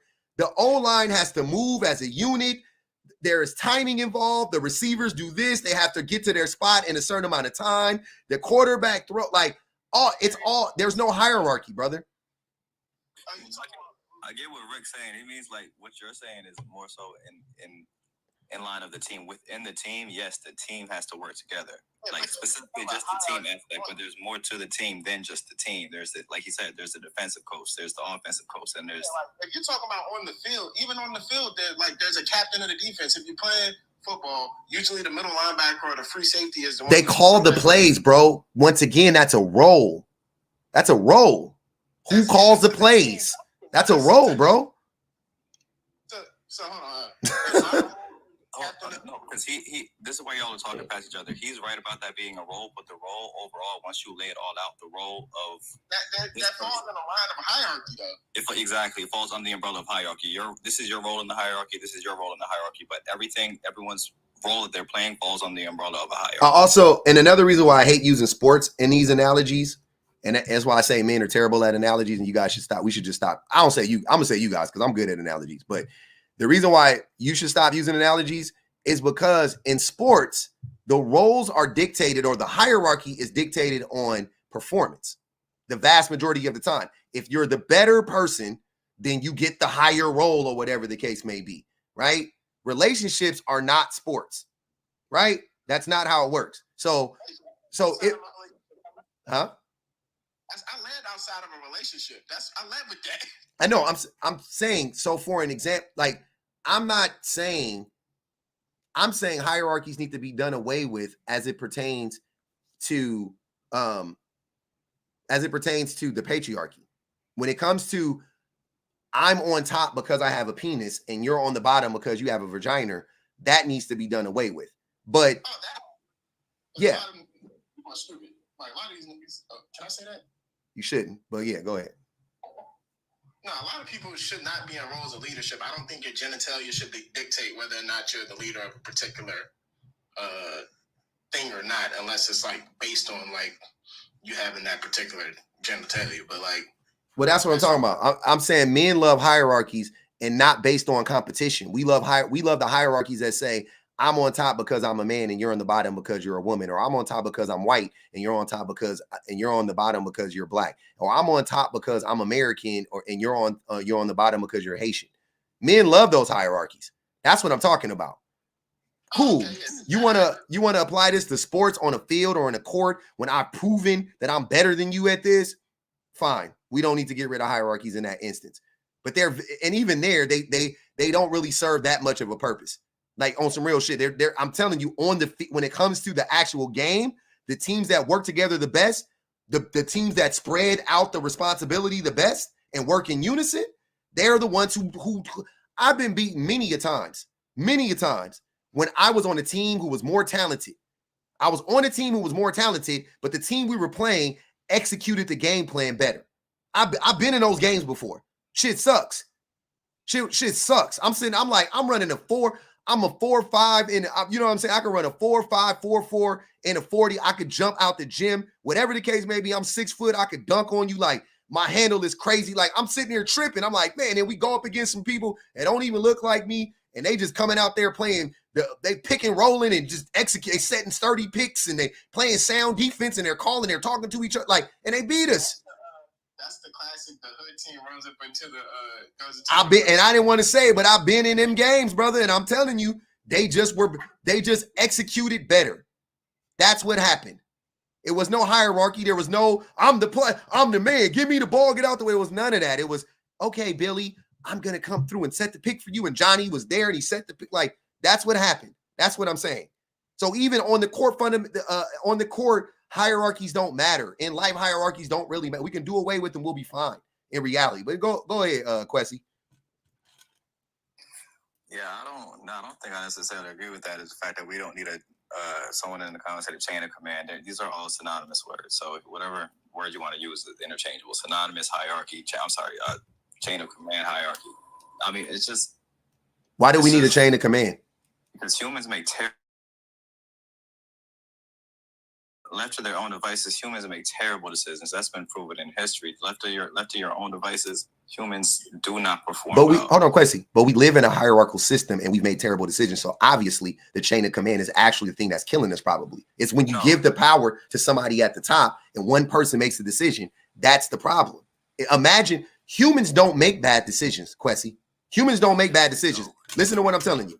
I'm listening, my bro. Collectively, humans don't make bad decisions. I promise you anything. And if you look up any study where they poll like a lot of people and they ask them questions about society and like in which direction should society go in, things of that nature. Like I've said a million times, if the majority of Americans want to end the wars, the majority of Americans want healthcare for all, the majority of Americans want everybody to have a home. The majority of Americans want that. So when you ask people collectively, we're awesome. We're really good collectively. But why don't we? Because a small group of people at the top of the hierarchy says no. They says, no. We want to hoard all of this wealth and this power for ourselves. So the hierarchy is a thing that is literally killing us. But you also have to take in consideration that once you will never get every human being to collectively agree on. Didn't say you had to. That's a moot point. Never said you had to. I said most. But you would have to for that to work. No, you don't. If you remove all authority figures and all authoritative figures, then you don't. Someone has to bottleneck what everybody wants. No, you don't. You're decide what is most important. That's not true. You just made that up. Our society is proof of that. That's what I'm saying. So most people don't. If you look at, once again, if you look at America and you look at the approval rate and disapproval rate for Congress, let's say, super duper low. We don't agree with the vast majority of things that Congress, the bills that Congress writes and things of that nature. So, well, I agree that our current hierarchy doesn't work, but I wouldn't go as far to say we don't need hierarchy in general. And where? Because if you remove hierarchy and remove that bottleneck process, that filtering process, and let's say 50% straight down the middle, 50% of Americans do want healthcare, and we would think that's just normal common sense, but you'll always have that other 50% that are saying, nope, we don't want free healthcare. You should be able to pay for your own. If you break your leg, you should be able to pay for it your own self. But it's not 50%. It's like 85%. That's what I'm saying. Okay, but let's say we come to a 50-50 issue, whatever it is, hypothetically, we come to a 50-50 issue. I can almost guarantee you that any issue that we came to that was 50-50, it wouldn't be something as black and white as does everybody deserve health care? That's what I'm saying. It would be something that would be a gray area, and whatever it is, you know what I'm saying? If it is what it is. If it is a gray area, let's say it's 60, let's say it's 70-30 to make it easy. Let's say 70-30. How do you convince those other 30? You don't have to just stand down. You don't have to. Then what? They go. We are social people go with the majority. We don't. No, what do you mean? No, they do not. They're forced to go with the majority because of hierarchy. No one willingly goes. Wait, hold on. It's their beliefs, sir. We can as a collective. Oh, Venice put $10 on Mr. Fact. We as a collective can enforce the rules. We don't need a hierarchy to enforce the rules. If 70% of people are saying we want this, you're assuming, first of all, you're assuming that the 30% of people will all be staunchly opposed. They won't be, right? You're just, they're like going to be like, oh no, we can't. Like 30% are just be like, we got to fight back. Like, nah, like 5% of those people are going to be like, oh man, I really don't want this. And that's fine. We can deal with them. We'll be okay. So let's take it to something more serious, like the abortion issues, where there is, for whatever reason, a bunch of men saying, let's not let it be allowed, and a majority of women are saying this is our body. We should be able to decide on issues like that, where it's majority men making a bad decision. What do you do in those instances then? We got 35 on his head. That's not what's happening though. That's what's happening right now. We're on the verge of overturning Roe v. Wade because of a bunch of men making a terrible decision. It already got overturned, but most men don't want to overturn Roe v. Wade, believe it or not. If you poll men, most men don't want to overturn Roe v. Wade, believe it or not.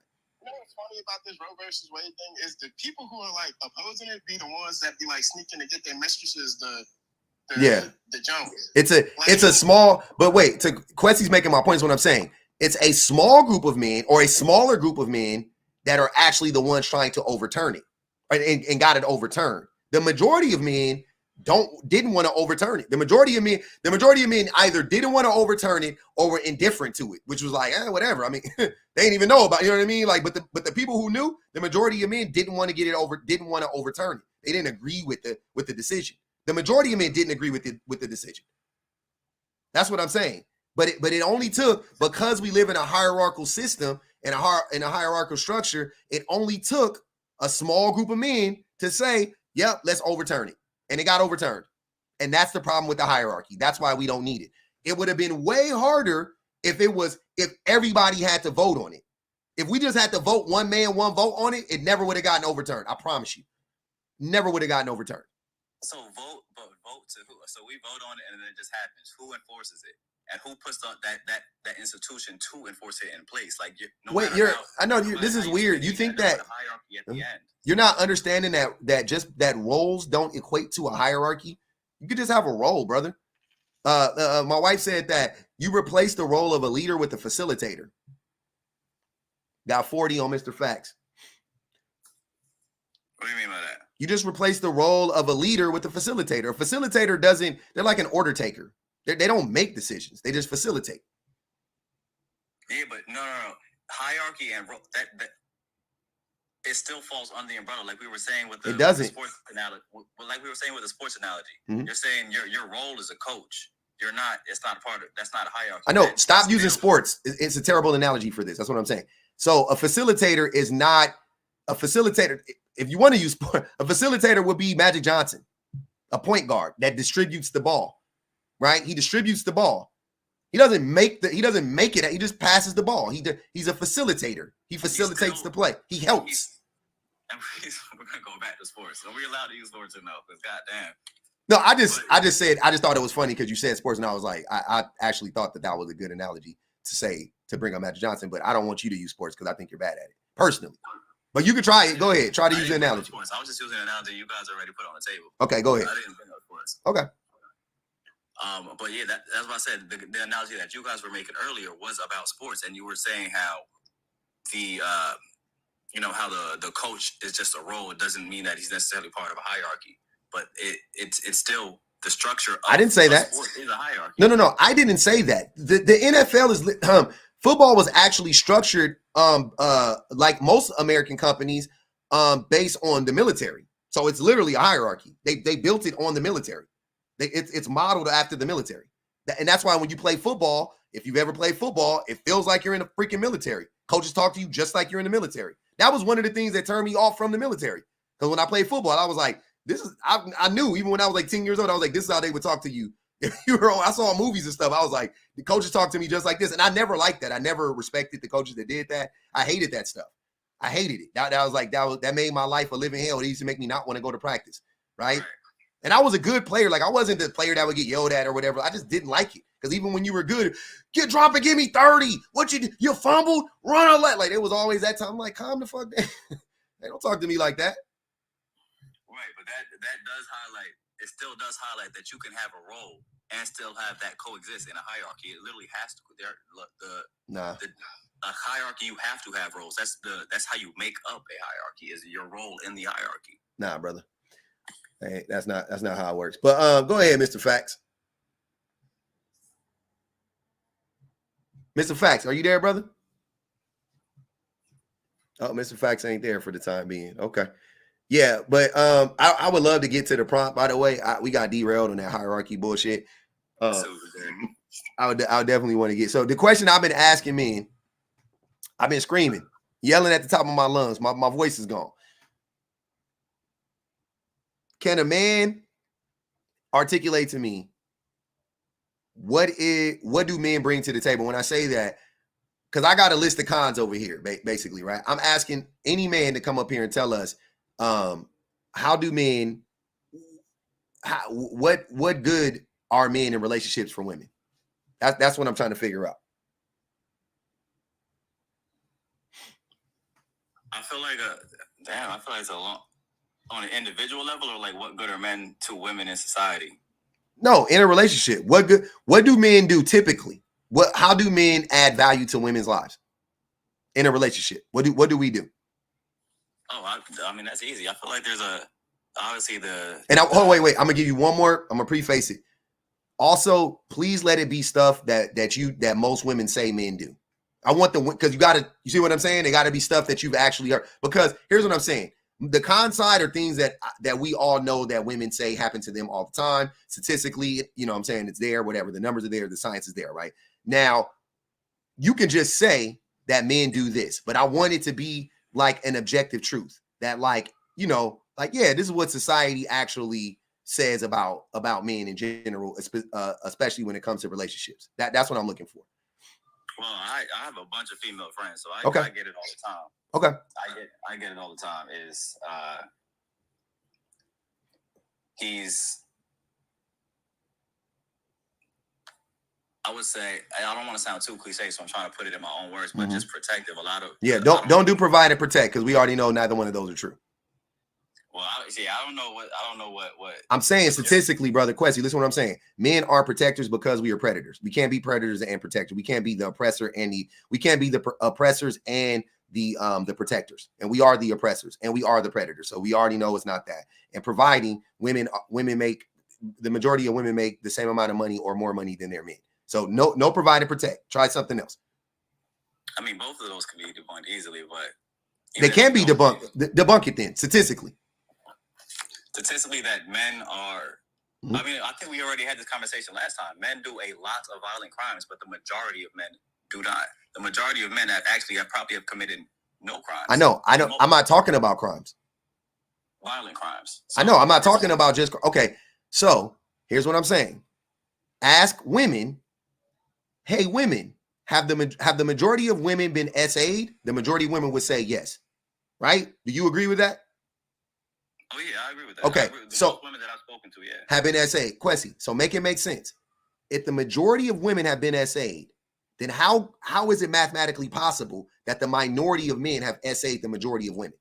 Because you just said statistic. If you look up the statistics for men who have SA'd and compare that to the population of men, it's a landslide. Quessy, hold on, brother. You miss what I'm saying. You're not understanding what I'm saying. There is no stat that can, Quessy. There's no stat that can disprove what I'm saying. I promise you, because the vast majority of SAs go unreported.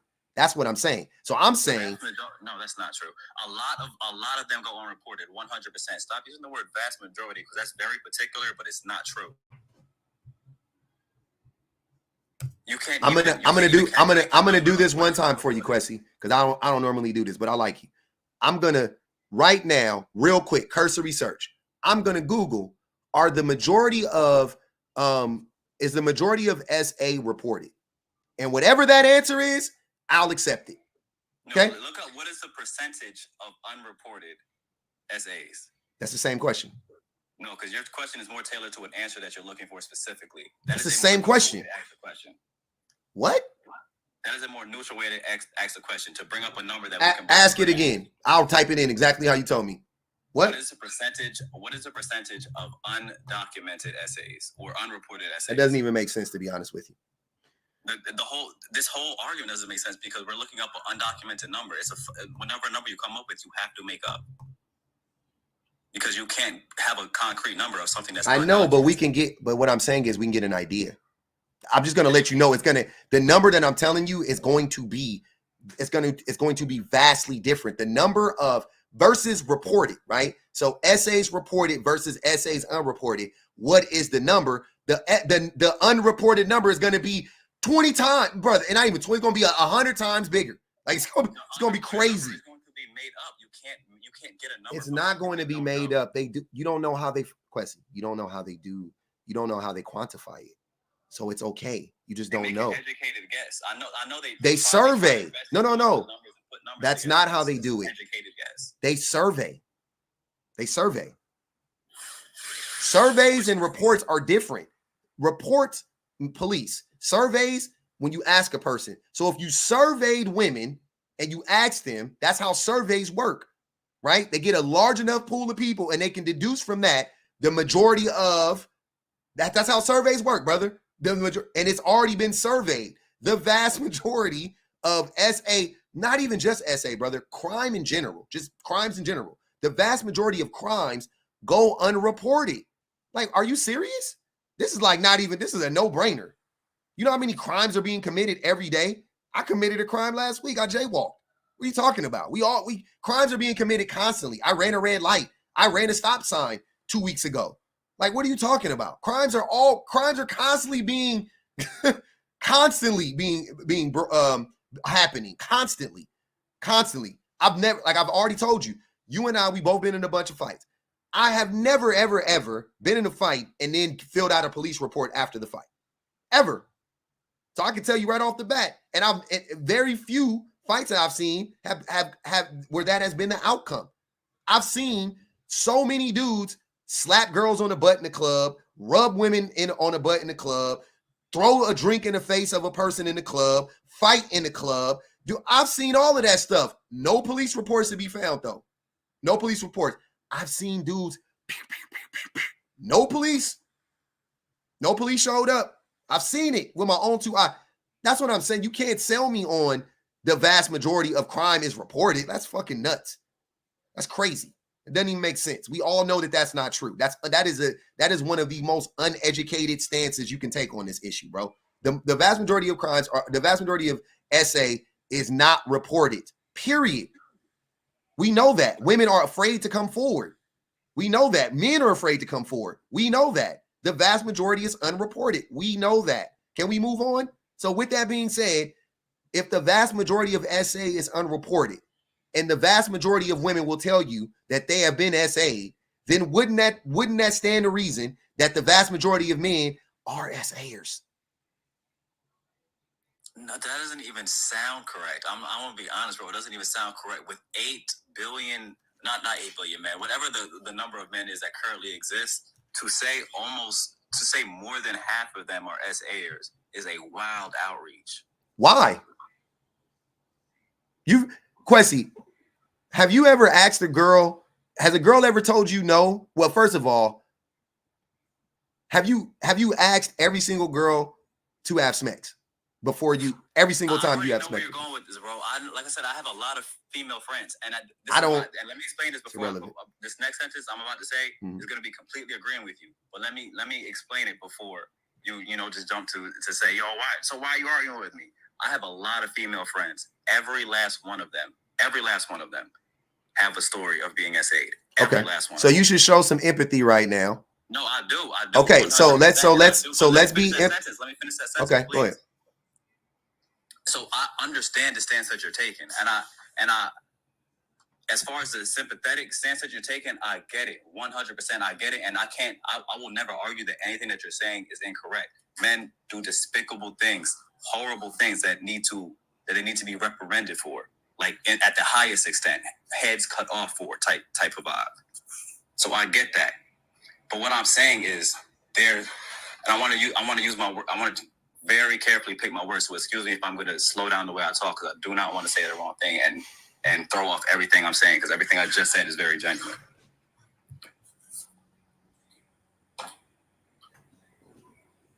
Beyond that, I do not think that taking those stories, I can apply that to everyday life for the same reason that Black men are portrayed as these violent savages in America. In that same way, I don't cross the street when I'm about to cross paths with a Black man at night. What? That was so terrible. No, it's not the same thing. We know Black men are not violent. Most Black men are not violent savages. In that way, most Black men aren't gonna just randomly attack you on the street. We know that statistically. Most people don't get attacked. You see how those arguments aren't a one-to-one? That's why I tell y'all stop. Quessy, hold on, man. I'm really trying to help you, brother. These analogies that you guys use, your analogies aren't sound enough. That's what I'm telling you. It is not a one-to-one. Most people aren't attacked randomly. Most women, here's what I'm saying. Most women are SA'd. You and I agree on that. You just say, yep, all my friends, I know all my female friends would say the same thing. So you and I can agree. Most women have been SA'd in their lifetime. Not to say they've been repeatedly, but I'm just saying just once. That's all it takes. Most women have been SA'd. They will tell you that. Okay, cool. Have most people been attacked randomly on the street by a Black person? Absolutely the fuck not.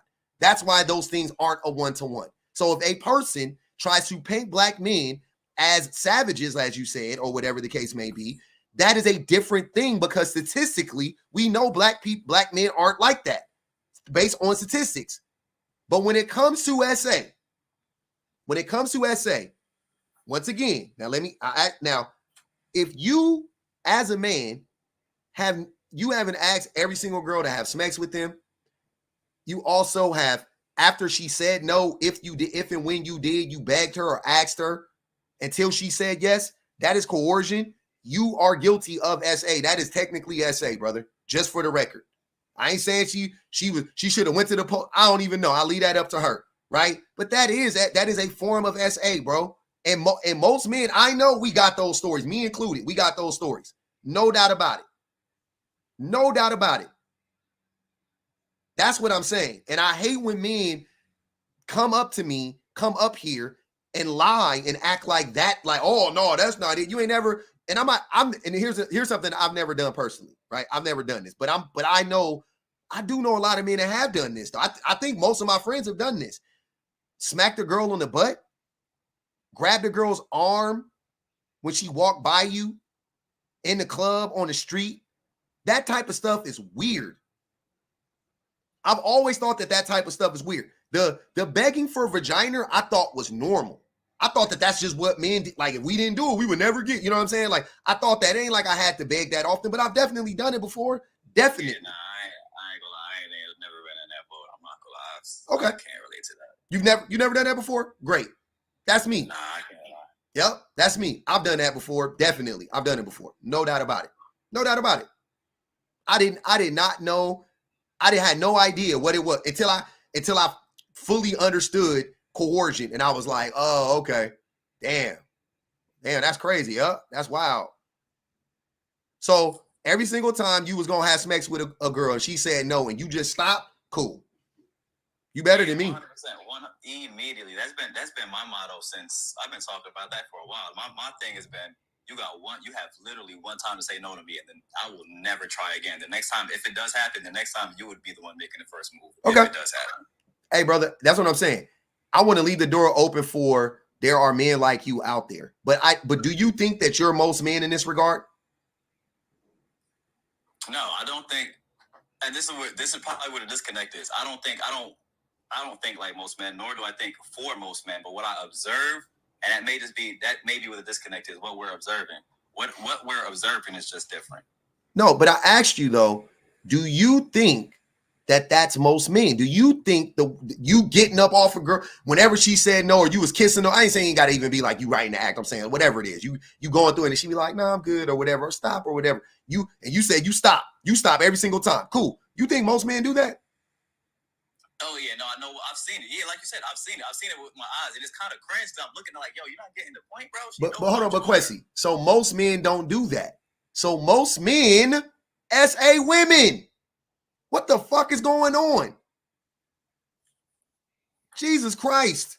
There we go. We arrived at the point. Slow claps. That is SA, brother. Yeah.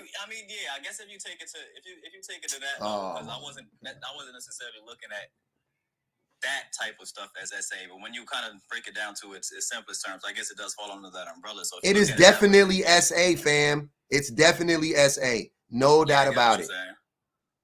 So let's go back. So if the majority of men, y'all got to stop thinking this stuff is like SA is like violently attacking a woman in the middle of the night when she no. It's coercion. It's come on, baby, please, come on, just a tip. Come on, let me just a tip. That's coercion. You make her feel uncomfortable.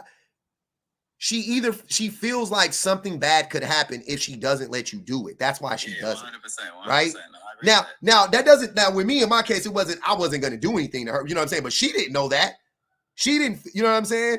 And you know what? And I'll say this too. In some of the cases, I would say I'll even give men this. In most of the cases, because men do it with their girlfriends and wives, right? It ain't like your wife think that you gonna freaking beat her up. If you know what I'm saying? Like, I know that that's not the case.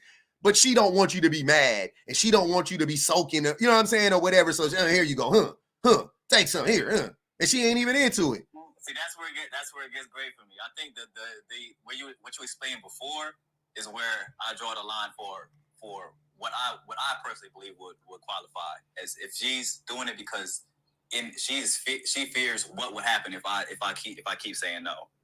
Then it's like, but that's still coercion, though. I'm saying the consequences don't always have to be dire. It doesn't always have to be like if it's for pity. If it's just like pity, like I don't want to be mad. That's coercion. I saw I saw a story where a young man was accused of SA, and his form of SA was he cried and he told the girls that he was going to unalive himself. He didn't say he was going to unalive them. He said, I'm going to unalive myself if you don't sleep with me. And they slept with him. That's coercion. It doesn't, you see what I'm saying? It doesn't matter. That's what I'm saying. It doesn't always have to be, oh, she thought I was going to freaking be. It don't have to be that. It could just be, he think he going to be mad all day tomorrow. He going to be, he might go out and cheat on me. Whatever they think or whatever, that is coercion. That's what I'm saying. That is immoral. Men shouldn't be, nobody should be doing that, but that is immoral. We should not be doing that, period. And most men do that. That's what I'm saying. How does that make you feel as a human being if you're a woman? Put yourself in their position. How does that make you feel? Yeah, how can you? I feel that. I agree with you. How can you trust a man? That area is just really. I just feel like that area is really gray because it's like let's say just for sake of argument, it's you're trying to get to second base, third base, whatever. She says no, and then you walk away sad. Okay, I guess I'll go home. She's like, all right, well, fuck it. I don't be sad. All right, matter of fact, turn around, come here. Would that fall on the same umbrella? It's the same, He's brother. Trying to walk away. He's just sad. He's just trying to walk away. No, but it's the same thing, though. You walking away sad. It's the same thing. Why are you sad? I mean, he can't control it. He said he wanted some ass. He can't control it, though. But you can't control it, though. You can't. You're saying you're not in control of your emotions? And why does he have to show it? Why does he have to let her know he's sad? Yeah, but, all right, so if he doesn't know he's walking away and he's visibly sad, he's walking. He's literally just gave up. He's literally just. So men don't have control over their emotions. That turn around. Quessy, men don't have control over their emotions. That's what you're telling me? You have control over your emotions, but you ain't never been in a situation where what you thinking is just on your face. I have control over that, though. You're not saying anything to anybody. You're not doing anything. Come on, to anybody, fam. but you kind of just wearing your emotions on your face. Here's what I'm saying. Listen to what I'm saying. And even in that case, if she were to be like, take it, he could still say, no, don't do that. See what I'm saying? He don't have to take it. I agree. So even then, it's still, no matter what, it's on the man. We just went a long roundabout way just to point out how terrible most men are. That's all I want to point out to you. That's terrible. I don't think you understand how terrible that is because we've never experienced that as men, but that's fucking terrible, bro. That is the highest form of manipulation I could think of in a relationship. That is freaking gross. That's disgusting behavior. And most men do it. So now we're back on track. Give me the pros. What are men doing? We ain't providing, we ain't protecting. What's the next step?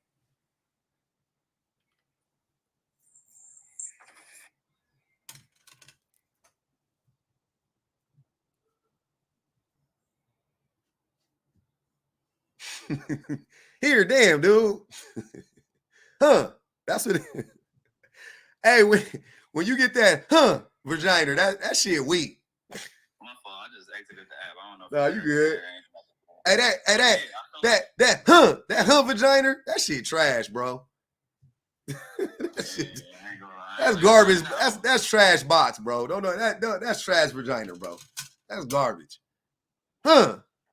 But go ahead, man. What's the Yeah, bro. I ain't never really. I ain't not even trying to sound like that, but I'm a fairly attractive dude. So I don't think I've ever been. Hold on, brother. Hold on, Quessy. This is not rooted in attraction. It's not rooted in attraction. You're not. I don't think you're more attractive than me. I don't think I'm more attractive than you. Let's say we're equally as attractive. It's not because I'm not attractive and you are. That's not what it is at all. Right? I've gotten it. It's just I'm giving you credit. I'm saying it's because you don't feel comfortable taking it under those circumstances, and that's fine and that's fair, and I love that for you. I think that's a great attribute to have, right? But it has nothing to do with like, oh, I'm the man. I just ain't never had to. You've been turned down many a times. No. I ain't mean it like I don't mean it like that. I know. I'm saying you've been turned down many a times. But yeah, for sure.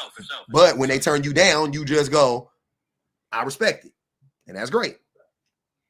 And you're saying, I know what you're trying to say. You're saying but since you have access to other women, you're not even like, it is what it is. Yeah, that's necessary. That's more so what I'm. Yeah, but I'm saying, I think that's a terrible way of looking at it. I think it's better. You diminish it at that point. Because you're just, oh, I can get it from another woman. It's not a right or wrong thing for you. It's just I can get it from somebody else. What you're saying is if I weren't as attractive and I didn't have as much access, I would then take it.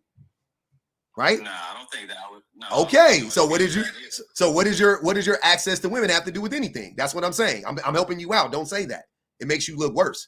I liked it better when I thought that you were just doing it because you morally you knew it was the right thing to do. Now I'm looking at it sideways like, see what I'm saying? Don't do that.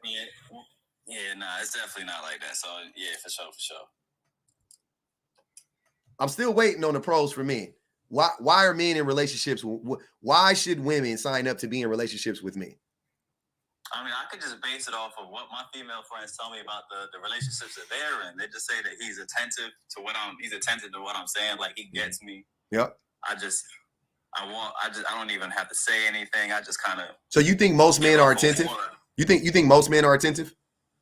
Well, that's what I'm saying. That's why I say I think our disconnect is what we're seeing, because from what I'm seeing, I can only speak on what I see. Like the media and all that a lot of that is just smoke and mirrors and painted pictures. But from what I see, a lot of them are. A lot of them really are. Most. And I can't. You think most men are attentive in relationships? You think most men are attentive?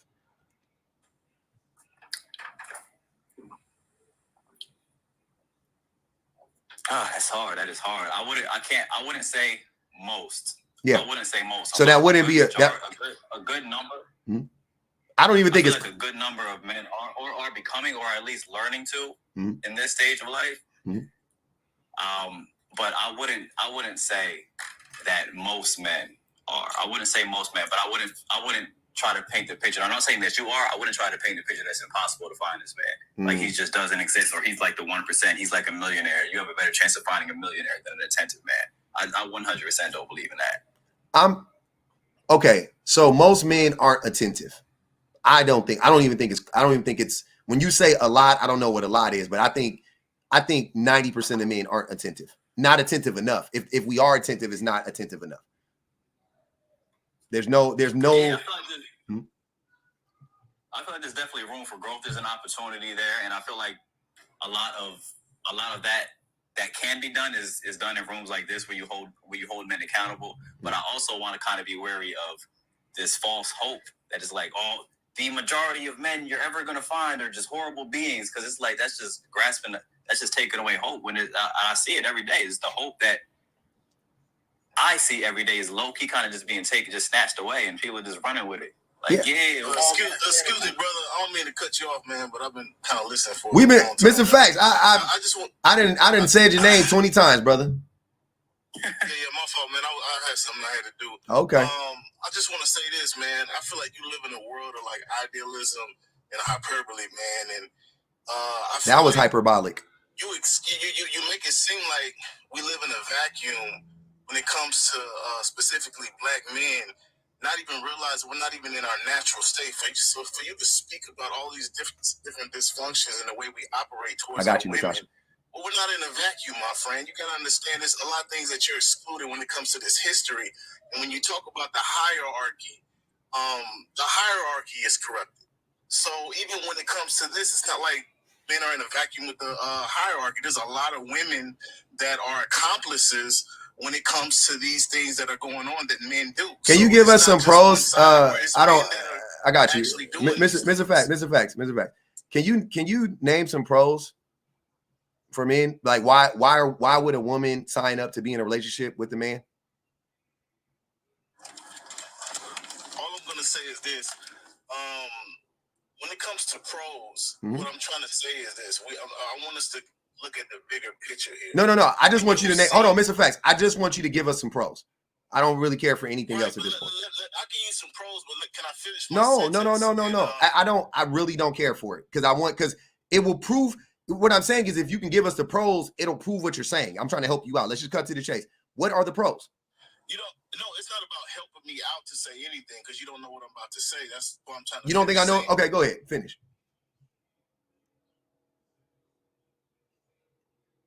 He got a call. I got 10 more to get Mr. Facts up out of here, by the way. Yeah, I don't necessarily. The only place I disagree with him is Natasha, she told me to hold it until he was mid-sentence to kick him.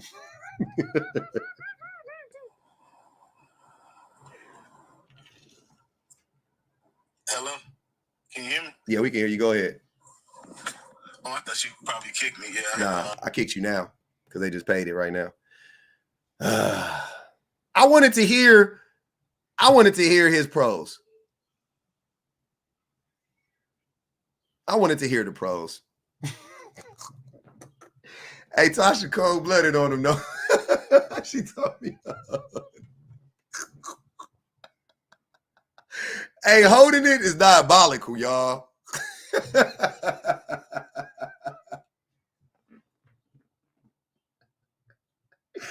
Hold on, man. Holding it is diabolical. That was crazy. Holding it was crazy. That was genius. Oh man, Mr. Facts, you took too long, man. They was putting money on your head as soon as you jumped up in the box, brother. They put that cheese on your dome as soon as you jumped up in the box. Melly, appreciate the super chat. Melly said they sound like Crocodile Dundee talking about that's not a knife. Face ass. They talk about the men when Mason was up here talking about men's and saying like that ain't a man, this is a man. I do the same thing, Melly. That's my quote. That's not a knife. You must be a millennial like me. Shout out to the millennials that fuck with Crocodile Dundee. Shout out to the Crocodile Dundee millennials. We in the house. We in the house. Hey, the Crocodile Dundee millennials, stand up.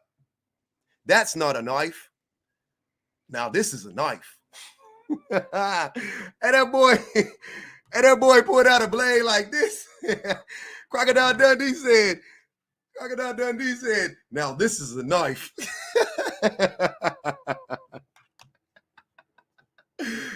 I might watch that shit tomorrow.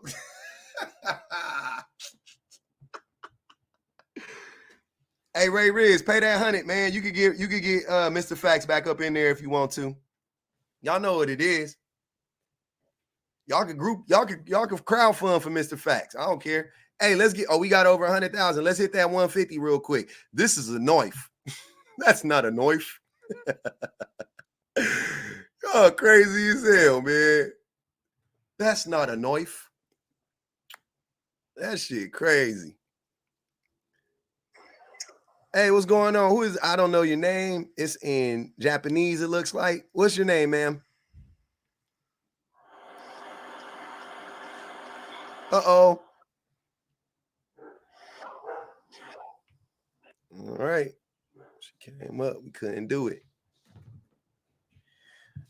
Oh, man. The Styling Twins. You up in the box on the TikToks. On TikTok. Hold on. Oh, shit. Hold on. Come back. My fault. My bad. My bad. I got you. Don't even trip.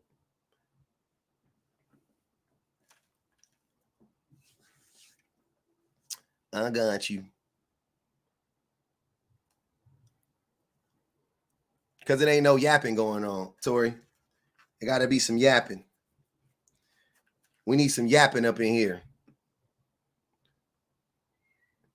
This shit crazy. Where the fellas at? I'm gonna invite everybody up. Let's get everybody up here. Hey, what's going on, my peoples? What's up, Bob? Chilling. What's happening? Same stuff, different day. That's right. Are you ready for me now? I'm ready. Okay. I'm up here because, man, if we get one more man telling us what we want, can we do like $1 for every man that do that? Oh, I would love to do that. For me, and again, I guess I could speak for most women. You're right. We want partnership. I don't need anybody to lead me anywhere. I've been leading myself for 47 years minus 25. That's what we're gonna go with. Anywho, we want men that are going to do what they say they're going to do consistently. We want men that are going to not help around the house. I don't like that because it's your house too. We just want you to do it because it's your home. Clean, cook, whatever that looks like, it's your house. Yep. We don't want to have to send your grocery list. We want you to pay attention to what's in the refrigerator like we do and what's in the cabinets like we do. And don't ask me because 9 times out of 10 you drink up everything and you eat up everything, so you should know what's gone. Yep. We want men that are attentive, that pay attention to what we say, that listen, that support us, all of those great things. But leadership, you're right, that's not one of them. But at least for me, I'm not looking for someone to lead me. I don't need that. I need a partner. Facts. Seems easy. I mean, you know what I mean? Seems easy. I want a partner too. I mean, even as a man, I feel like I want to be a partner and I want a partner. Don't nobody want to lift the couch up by themselves. It's way easier when 2 people lifting the couch. Nobody want to put away groceries by themselves. It's easier when 2 people put away the groceries. You know what I'm saying? With they spout, like shit easy. When 2 people do it, stuff get done really fast. And I'm newly married, so I personally, based on the husband that I have right now, and when I say newly married, our first 1-year anniversary is September 1st. Nice. Based on the man that I have now, he does all of those things. And for me, absolutely, I would get married again if I get another him. Yeah. The men that I dated in the past, no. Passing up on them. Let me, ma'am, I'm sorry. I don't know your name with the Japanese writing, I'm guessing, or Korean. What is it? It's Jefferizu. There you go. What is it? Japanizu? Jefferizu. Jefferizu? You can just go with T-Lightful. T-Lightful. All right. What's up, T-Lightful? I just got a quick experience to share from when I used to work in retail. Uh-huh. The amount of elderly men that would come in, their wives either left them or they passed away, and they didn't even know how to pick out their own body wash, clothing, deodorant, none of that. Like, they literally would always say, oh, my wife just used to do that all for me. Yeah. I just wanted to share that because I bet to this day, if you ask women who work in retail just how often that happens, every single one of them will say it happens all the time. Oh no, I've seen that before. I work retail the majority of my life. I saw that all the time with the men. They always had to call their wives and, oh, my wife does that. Oh, let me go check. My wife got that. You know what I mean? It was all, their wives always had all like the important documentation, like all of that stuff.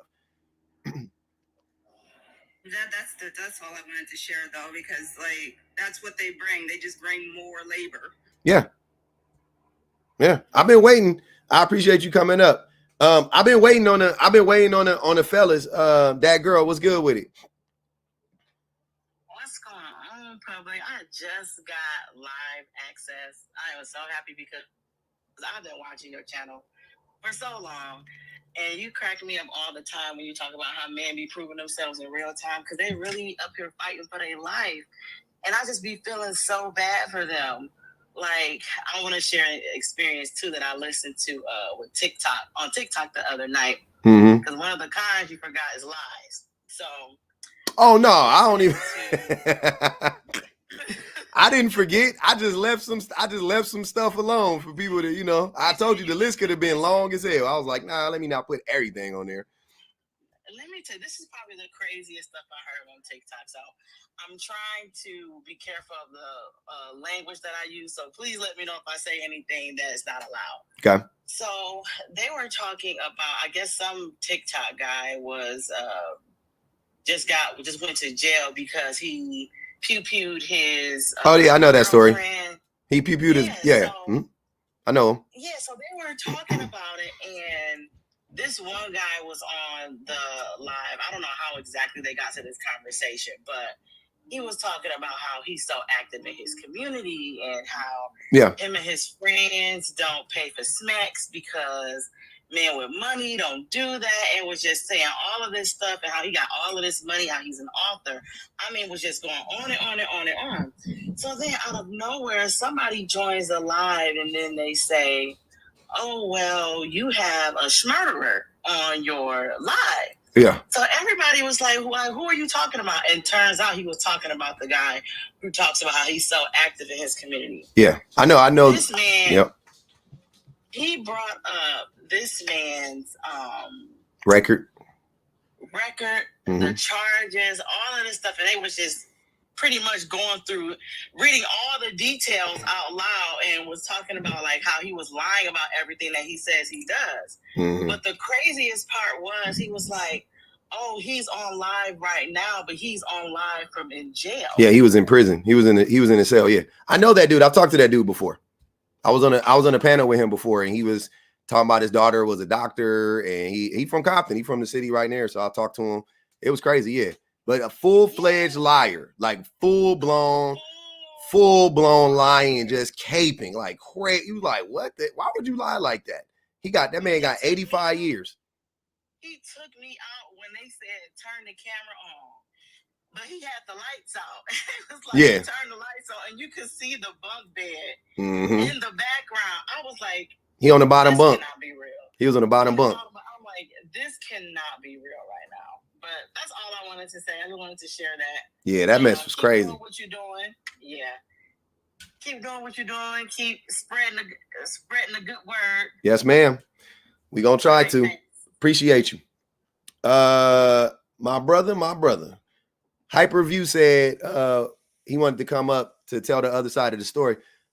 Welcome up, brother. What's the other side of the story? Oh yeah, no, and I was appreciating that you are talking about the other side of the equation, right? Like, because a lot of times you flow through the lives, and it's one thing, right? And men love to flock, like I say, what is it? Misery loves company. So they like to get into their little groups and rah. So I was just appreciating that it's some other sides right there that can provide other parts of the opinion. But to the prompt, like I can see where this idea comes from, because there is a lot of men out there that use misogyny as the basis of their behavior, right? And then it goes extreme. But for a good man, I would say what the pros are for being in a relationship with a man is leadership, guidance, and protection, right? Like, but men don't do those things, Hyper. That's not common. I'm not like, those aren't, you know what I mean? Like, so what I'm asking for are, what are the things that men are commonly known to do in a relationship? Those aren't things that men commonly do in relationships. We don't lead, we're not protectors, and women that we provide, most women make the same amount of money or more money than half the women make the same amount of money or more money than the men in their relationship. So we're not providers. So if we're going off of examples of what commonly happens in relationships, if we say that, if we tie, let's say, provision to the ability to be able to make money, then I can understand where you're coming from, right? But a lot of times, at least in my own experience of what I've come in contact with and what I've heard from outside sources, is that even men in high power, they make a lot of money. When they run into women of the same kind of caliber, they're not as, let's say, financially savvy with they money, right? So a lot of times what they bring to the table is, this is how you could use your money. The women aren't? Correct. So here's what I'm saying. That to me sounds, and I'm not saying you're making it up. It sounds like the men are making this up. But how would we quantify that? What is something that we maybe could point to? Like, what is something that it takes like a lot of money to buy, and your credit has to be good, and you got to have a down payment, a house, right? Like buying a house, right? Correct. Okay. So who owns more? You gotta. Okay. So who owns more homes in America? Single women or single men? Oh, for sure, single women. Okay. So statistically, that wouldn't make sense what you're saying, right? If single women own more homes, it would actually point to women are actually more financially savvy than men. No, that would just mean they have a better buying power, right? That doesn't mean that they're using their money in a more efficient capacity. That's all I'm saying. So that just means they have more buying power, which means they have been, by statistically, right, they're better educated, which means they can get higher paying jobs, which means they have the ability to buy homes. I'm not saying that your ability to be able to purchase something dictates how financially savvy you are, right? Like, so they might have the ability to purchase a home, but understanding long-term goals might not be something they're good at, right? Like, who is more, let me ask you a quick, because I did finance for a while. So also, who is more risk adverse, more risk adverse, women or men? I would say risk adverse, women, like less likely to take a risk. Yeah. Yeah. So women take less L's than men do. Financially, they do. Also proven. That's what I'm saying. I'm not buying that men are more financially savvy than women. I don't think that at all. I think women. I don't think by and large, right, men, excuse me, are more financially savvy than women, right? I'm saying that's something that we can bring to the table because of the different ways that we think, right? As far as long-term financial success versus short-term financial success, I feel like that's just a difference in a way that men and women think, not so much of our buying or ability to make money, if that makes sense. I think, no, I think what I'm saying is that instead of, because what I'm asking for, once again, I'm asking for stuff. There is an outlier man out there that's better, or there are most men better with money than women? I disagree, because even in the household, who is more likely, the finances, it would be the women. It would be the women, right? And women are the ones who make sure that we're saving money and we're not spending money on stupid stuff all the time, and all that stuff. So just that's necessarily true, though, as far as like making sure we're not spending money on stupid stuff, because a lot of things that women want, men don't necessarily think are important, or is like necessary, but we will spend on it, right? So I think there's like what? Take on both sides. I know, like what? Like give me something that women spend money on typically that men think that men wouldn't find important, right?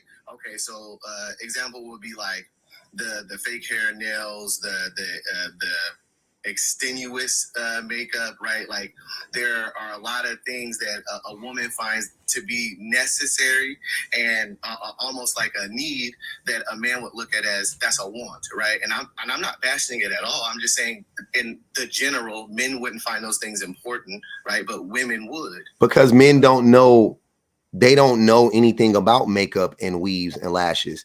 They just know the finished product. And when it comes to the world, women are judged based on their beauty and attractiveness, are they not? Oh, for sure. 100%. Okay, so the things that make women the most attractive, and I don't know why men keep lying about this, but the things that make women the most attractive, most appealing, are things like weaves, wigs, and lashes and makeup. So, and I'll say, and this is something that I can 100% agree on, because it's personally not my So don't personalize. That's what I'm saying. Yeah. You and me, we may be cool with our women not wearing weaves, wigs, and lashes, but the majority of men do like weaves, wigs, and lashes. They subconsciously will say they don't, but that's what they go after. No. They will. I disagree. They will consciously say they don't to manipulate women. But subconsciously they're following. Like every man that tells me I hate wigs, go to his Instagram and go look at the women he follows. Go look at the things he's liking. Go look at the things he's commenting on. It's women. Subconsciously, they're trying to say that they don't, right? But that's what they're picking. That's what they go after. That's their girlfriends. You know what I mean? These are the ones that they're choosing. Yeah. So you can't say you don't like something and that's the only thing that you're picking in your life, right? You gotta figure out where you're putting your energy. Yep. And most women and most men are putting their energy into objectifying women. Right. We know men have a problem with objectifying women. That's part of the patriarchy, part of the misogyny. And most men objectify women. So as a woman, I'm saying I could put myself in a woman's shoes easily on this one. My husband telling me that that's not important, I'm going to laugh at him and tell him to shut up and mind his own business, stay out of women's business. That's something that that's the last thing men need to be commenting on is a woman's self-care. We don't know nothing about it. We don't know what women look like without or with makeup. We don't know what weaves really look like. We don't know a BBL from a real booty. We don't know fake breasts from real breasts. We don't know. We don't pay attention to that stuff. That's our gift as men. We don't got to pay attention to that. We just get to see the end result. That's it. Right? So I think it's hilarious when men say that they don't really care about that stuff. It's a lie. We all know it's a lie. The women know it's a lie, more importantly, and that's why they laugh at us when we say that. So that's not something that women spend money on that men actually. You're right. There may be a group of men that are like, I don't know why you're spending money on that, right? Don't get me wrong. But that doesn't mean that it's actually right. But I'll tell you something that men spend money on that women are often like, why did you do that? Cars. Men will drop money on expensive cars, and the women, because I've sold cars for years, and women will be sitting there like, we don't need all of that. We don't need, and they're always trying to convince their wives to get a new car and to get a bigger car and to get the leather, and they didn't really need the leather and da-da-da-da. You know what I'm saying? Like, men always spending money on stuff. I mean, these are big item purchases. Cost, right? Putting family in a whole $30,000-$40,000 just so you can have a new car. Keep up with the Joneses.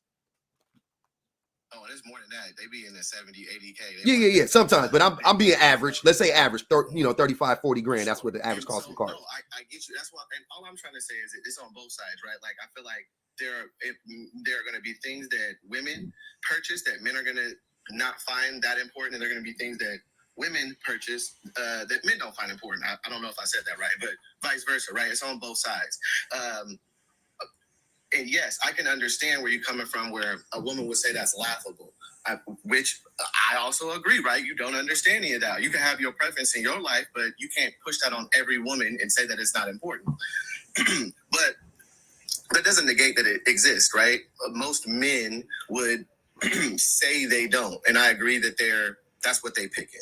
So what do men bring to the table realistically if we're talking majority of relationships, right? Hold on. Hyper, real quick. Yes. Let me read this Cash App real quick. It said, let me read it. I got to read it. Mm-hmm. Hold on.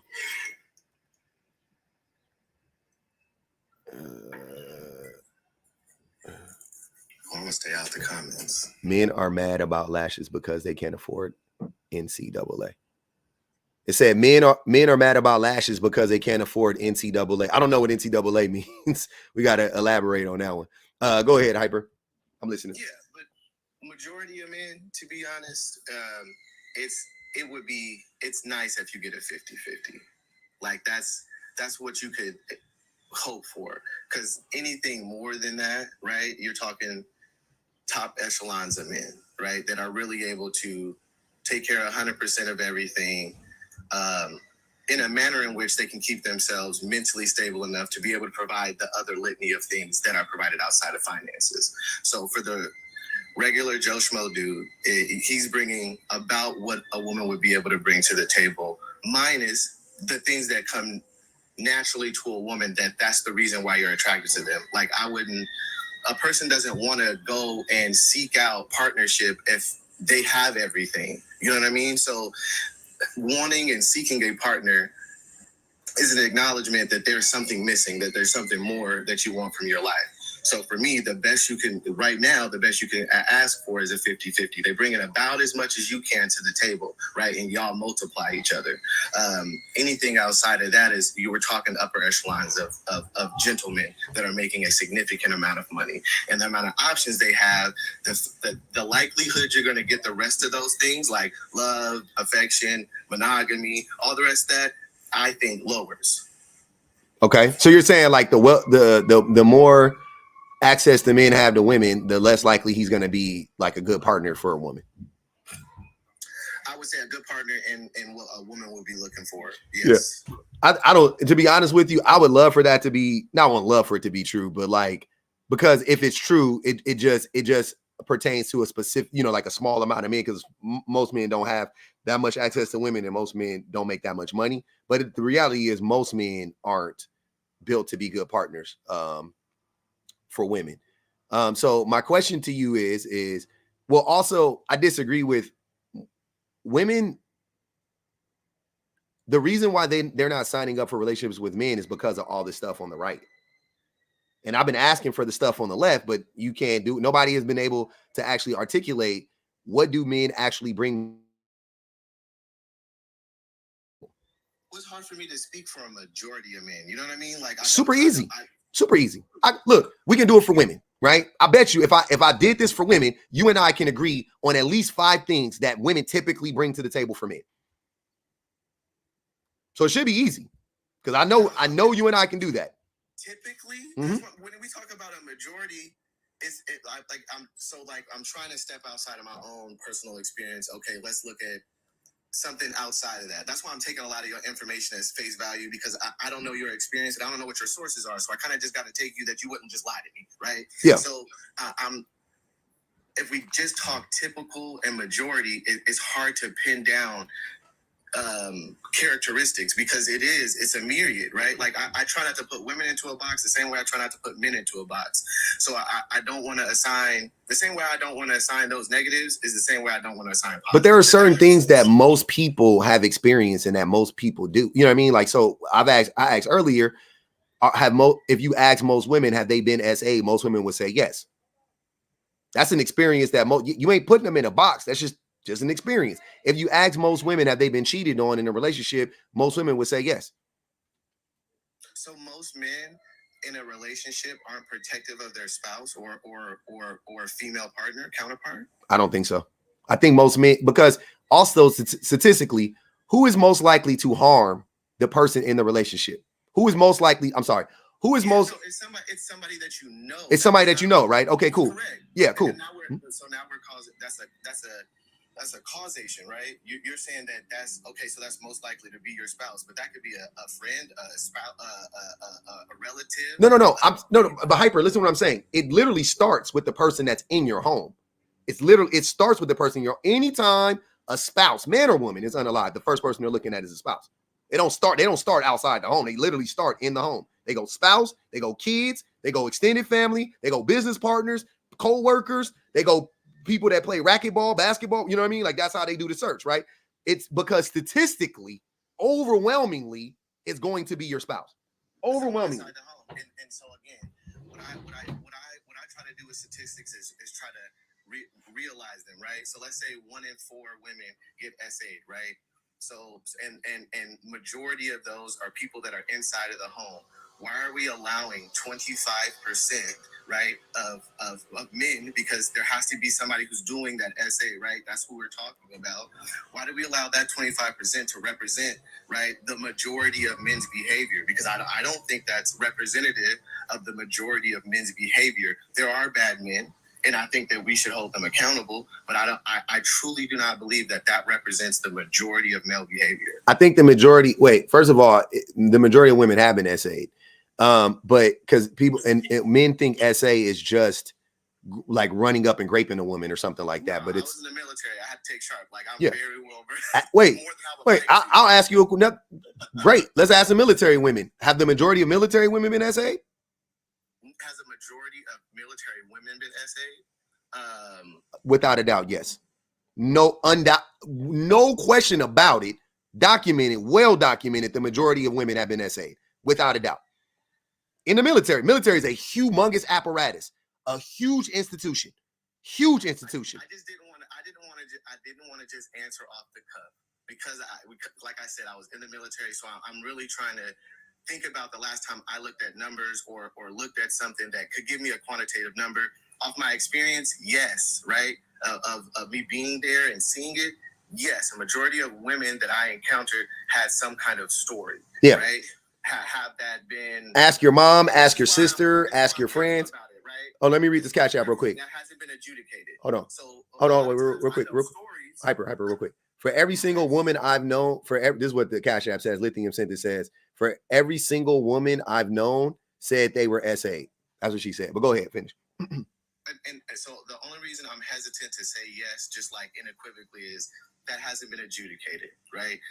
I've heard stories, and it's not like these people have charges or anything happened to them or there was any paperwork. Yeah. But I've heard many stories. I've seen way fewer cases and way fewer proven, right? So that's all I want. Do you think? Wait, I know, and that's a great point. That's what I'm saying. We could get to that. Do you think the majority of SA cases get reported? No. Okay. Not at all. Yeah. So we, you know what I mean? And that's more prevalent for men. I don't know. Maybe. I really don't think that, because I don't think most men have been SA'd.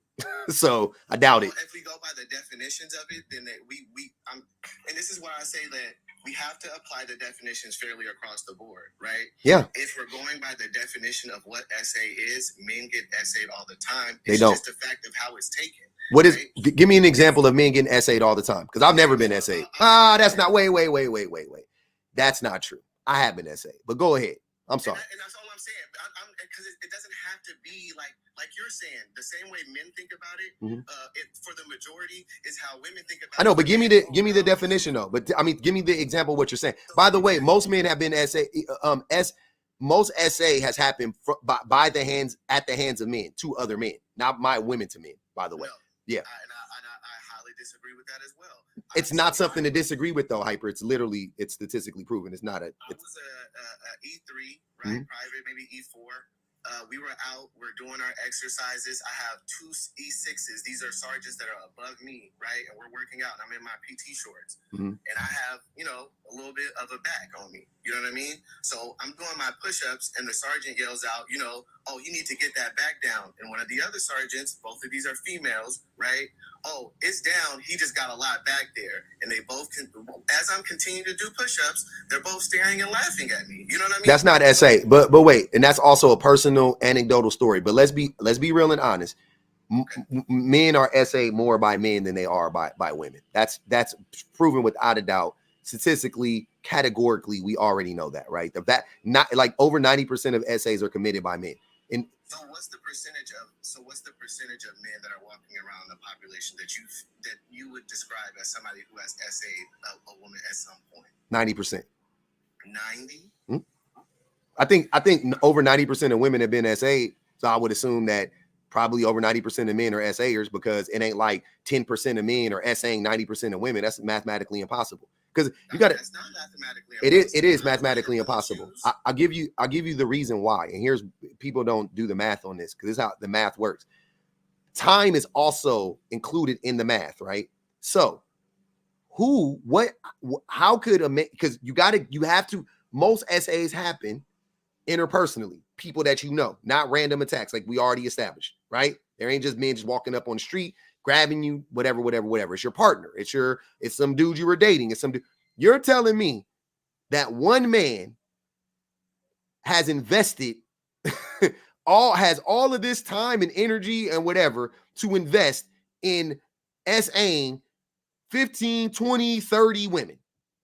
10% of men are doing that. Yes, that's literally the type of behavior and the pattern of someone who has chosen to do those. I don't think people wake up most SAer today and go to sleep. Hyper. That's over. Most SAers don't. That's not true. But 10% of men cannot SA 90% of people. I wouldn't say 10%, 20%, 30%, 40%. Impossible. It's impossible. It's a hard world for me to believe that 90% of men, right, are that type of man. If it's a hard but why is that so hard for you to believe? If you and I can agree that the vast majority of women have been SA, that's not hard for us to believe. Why is it so easy to believe? Because we know most men is freaking slimy. That's why we know. If most men weren't slimy, then that would be hard to believe. You see what I'm saying? Unless you don't believe that. See what I mean? But you can't have it both ways. If you can believe that the vast majority of women have been SA'd, then you should be able to believe that the vast majority of men have done it. That's super easy. No, and look, I'm getting where you're coming from, and I'm accepting of the information. What I'm trying to say is, right, when I think about what you're saying to me, right, 90% of men have SA'd, right? Like, as somebody who has a daughter, right, like I have to think about the world I'm sending her into.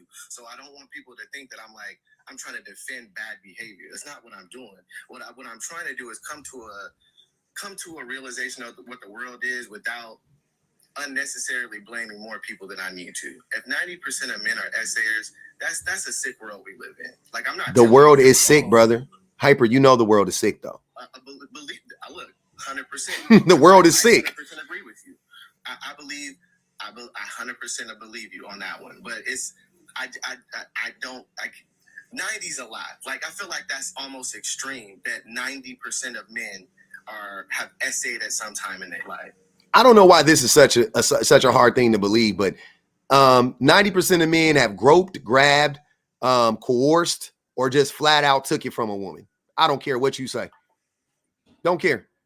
You cannot convince me otherwise. It doesn't make any sense. Man, yes. Slapped on the butt, grabbed a boob, grabbed an arm, hand, anything like that. Oh, baby, please just let me lick it all. Let me just tip the tip in. Oh, no. Oh, you said, oh no, please come on, yes. Come on, yes. One time. Oh, dang. So you gonna really give it to him? You gonna say no? You really pulling a thing out unsolicited? Like, just touch it. Oh, just touch it. Come on, just touch it. Just give me a kiss. Come on, just one kiss.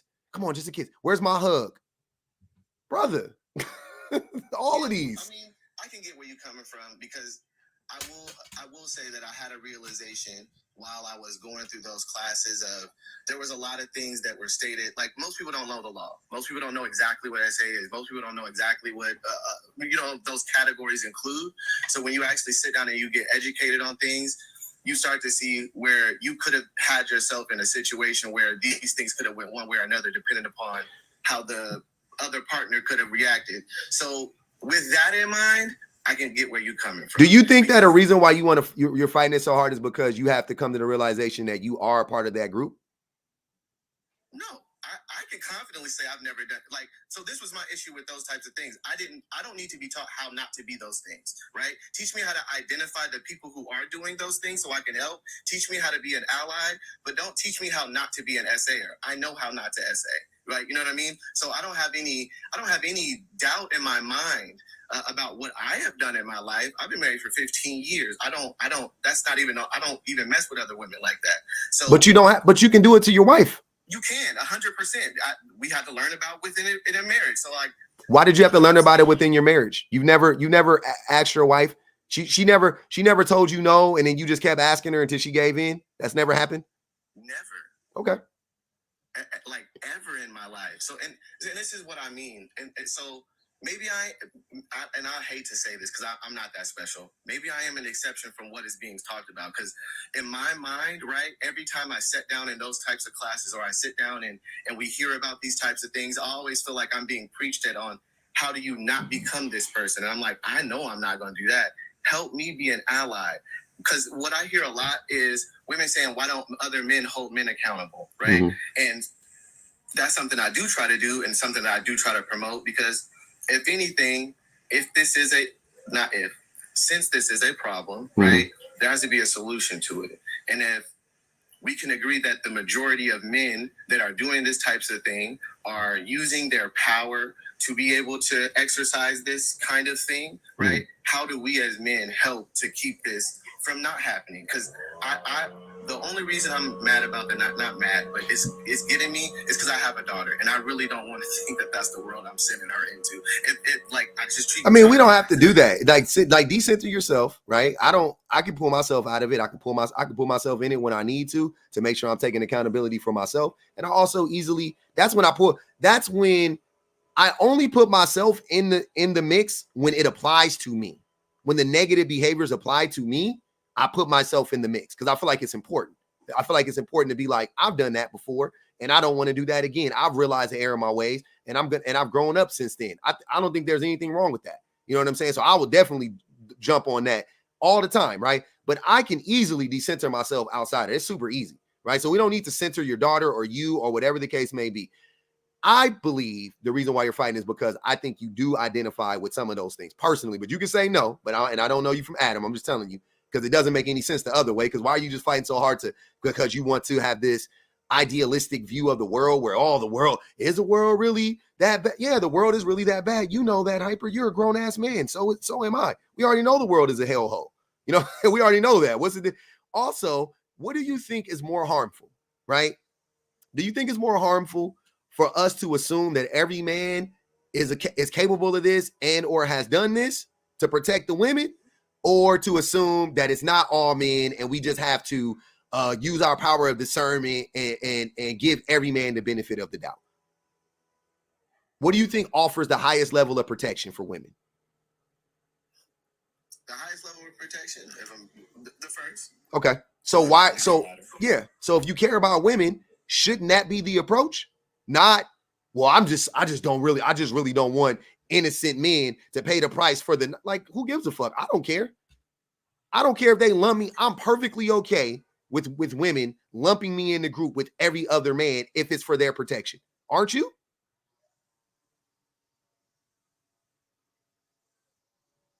Yeah. Then where? If it's for their protection, right? Like I said, decentralize it. Yep. If it's for their protection, if I just got to go off, what's the logical, better conclusion, right? If one way I have to have this super spidey sense to try to figure out who and what a man is versus just going with what statistically is going to be true. That's how most people are going to make a decision, right? So, unfortunately, no. I wish we made more decisions based on, you know, the likelihood of the outcomes. We don't, right? Individually, we don't. We don't do it. But I'm trying, like, because people lack critical thinking. Like, we know that. Like, generally speaking, in our country, we lack critical thinking. We are an undereducated country. We don't know how to vet our sources. We don't know. Most people don't have. We lack these abilities, right? So I'm trying to teach that. A part of what I'm doing is I'm trying to teach people how to think critically. Most people don't take this approach, though, especially men, specifically men. Almost men have such a problem because we're trying so hard. Like, and here's what I believe, Hyper. I believe men fight tooth and nail to mask who we truly are, right? We are the monsters who we say we're not. We say we're not. We mask. We go, well, you're just going to say that about all men? Because I'm not a monster, but the whole time you are a monster, and men, and I'm not saying this about you, but I'm saying men. And they hate the fact that they are actually being properly identified as such. They're probably being identified as a monster, as the monster that they are.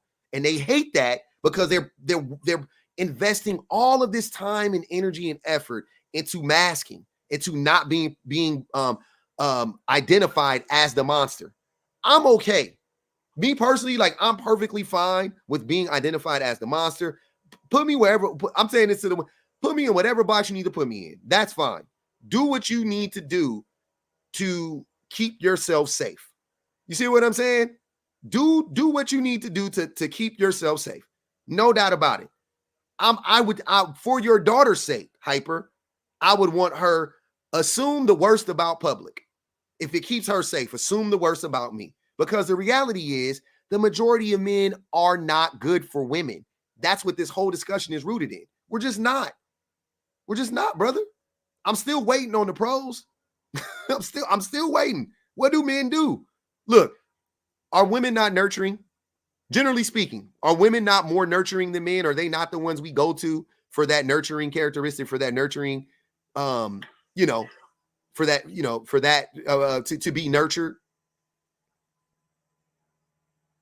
Yeah, women can be nurturing. No, I know. I'm saying, but yeah. Generally, are they not the nurturers in society? Yeah. Collectively, yeah. they're in general. Yeah. I was trying to understand your question. Yeah, I'm saying so because I'm speaking as a collective. So collectively speaking, aren't women the nurturers? Yeah, they usually assume that role. Yeah. Exactly. Okay. That's a good thing, right? We can agree that being nurturing is a good thing that women do. Correct. Okay. Are women violent as a group? Yes. They're not. They're not. So women are not violent? Not as a group. Some women are violent. See, this is when the some argument comes in. Some women are violent. Most women are not. The vast majority of women are not violent. But can't we do the same thing for men? Because the vast majority of men are violent. But majority of men don't? No. The majority of, but that's my point though. I think the majority of men have S8, and I do think the majority of men are violent. And because I'm reading the comments and I get where people are coming from. I take my time to answer because I like to think about it, not because I'm trying to contrive anything, right? Like I really do want to have an honest dialogue. No, I respect that. The conversations, yeah. Thinking that I got the world figured out, right? The one thing I do know is that I don't really know nothing, right? So that's why I have conversations. That's why I talk to people. Yep. I think the main point that we're disagreeing on is our percentage, right? But to me, that doesn't matter. Like you're saying, I can agree on the final point of this. If it is in the best interest and protection of women to assume the worst in people or men for their protection, I can agree on that. But it's not. But it's all about the percentage, Hyper.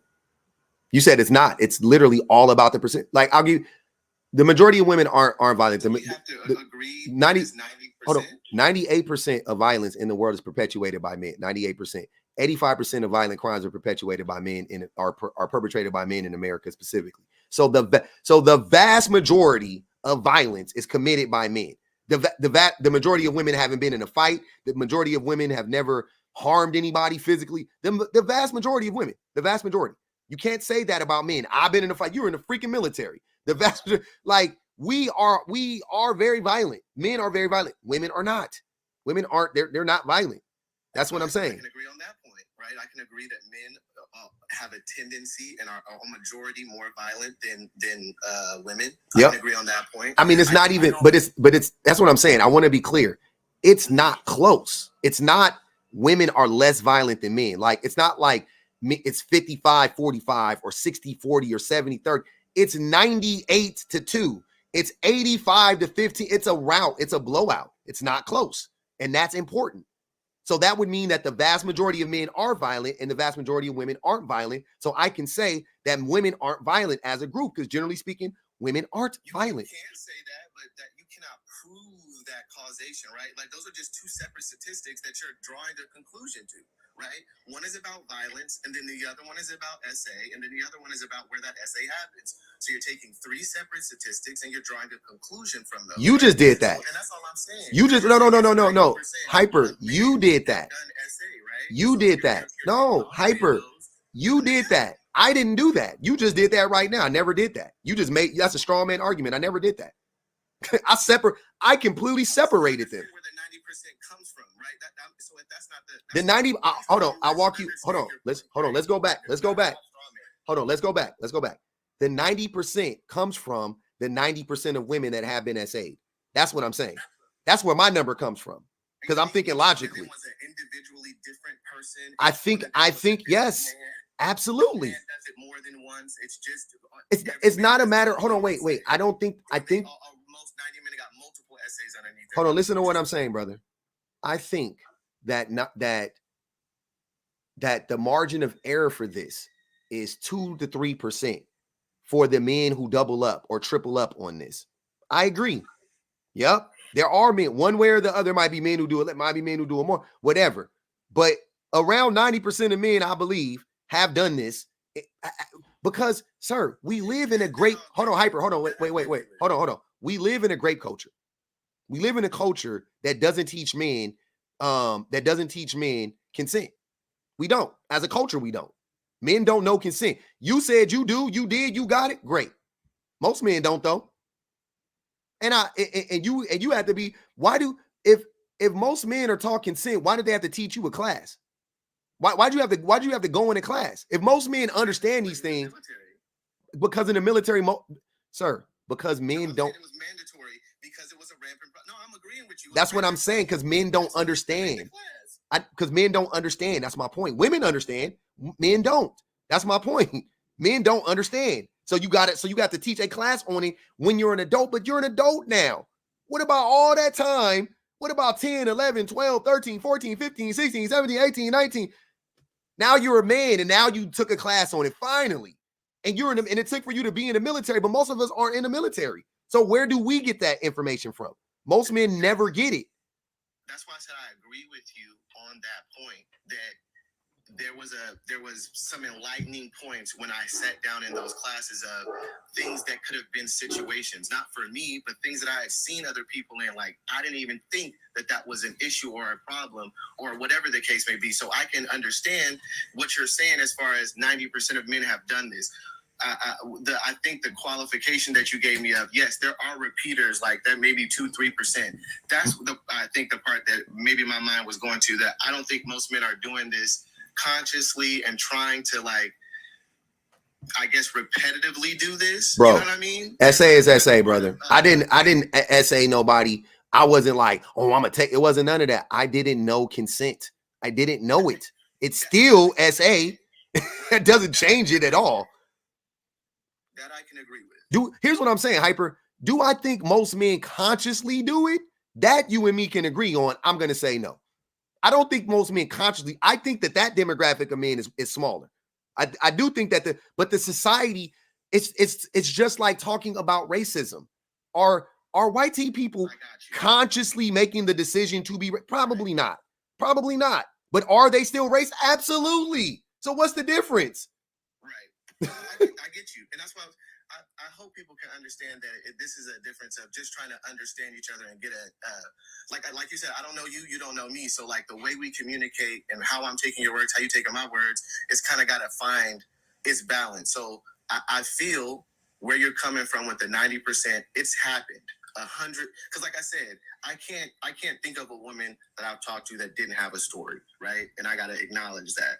So I also, like I said, I've had my moments of being told things where I get to come to enlightenment and I get to understand. So I can agree. But I was waiting. So I'm still waiting, Hyper, on the pro. I got somebody in the box. I'm gonna give you a second. Take a second and really think about a pro. I'm still with. I gotta go take my kids to the school. Oh, you gotta go. Okay. Somebody brought me up. I honestly never had any. But it was nice talking to you. All right, Hyper. That's bad. Hey, that's bad, man. We've been waiting all day for one pro. Unrecognized. What's good with it, brother? Hey, the reason I turned on the camera is so that we'll be in equal foot, because I debated you before and I was with only audio. So now that I think about it, I could probably debate more and argue more. With the camera. So the title is what do males provide to the table, right? What do you mean bring to the table? Yep. I would say, now this might sound okay. I would say our like, so I'm not in a relationship, so I can't actually speak on that. But if you are in a relationship, I do believe that men, their seed is valuable. I would say that personally, because how could you procreate if there's no man? You know? So I mean, there you go. You wouldn't have those children if there was no. Hold on, wait, brother. Procreation isn't a benefit for women, though. It benefits humanity. It doesn't benefit women, though. So it doesn't benefit men or women. It's just procreation. Isn't that like one of our duty as a species? How could we flourish if we're not reproducing? So I know that benefits you. That benefits humanity. I agree with you. It benefits humanity, right? To keep going on, we need to have kids, but it doesn't.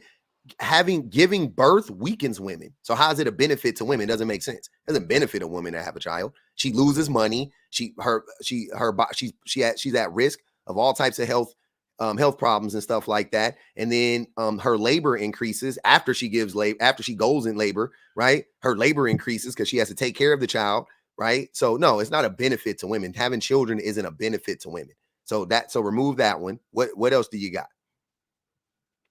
I would say it builds their confidence, because mostly I've noticed from people that I work with that most men who are married, they don't like to talk about their wife, but most women will constantly talk about their husbands and how he's doing this for them and that for them or whatever. So I do believe when people, when they are in relationship, I do believe that they'll have a much good self-esteem within themselves. And I've noticed that even with myself, when I'm dating, I'm more confident, and when I'm just by myself, I became more anxious. So I do believe that it builds your confidence. And that's most men.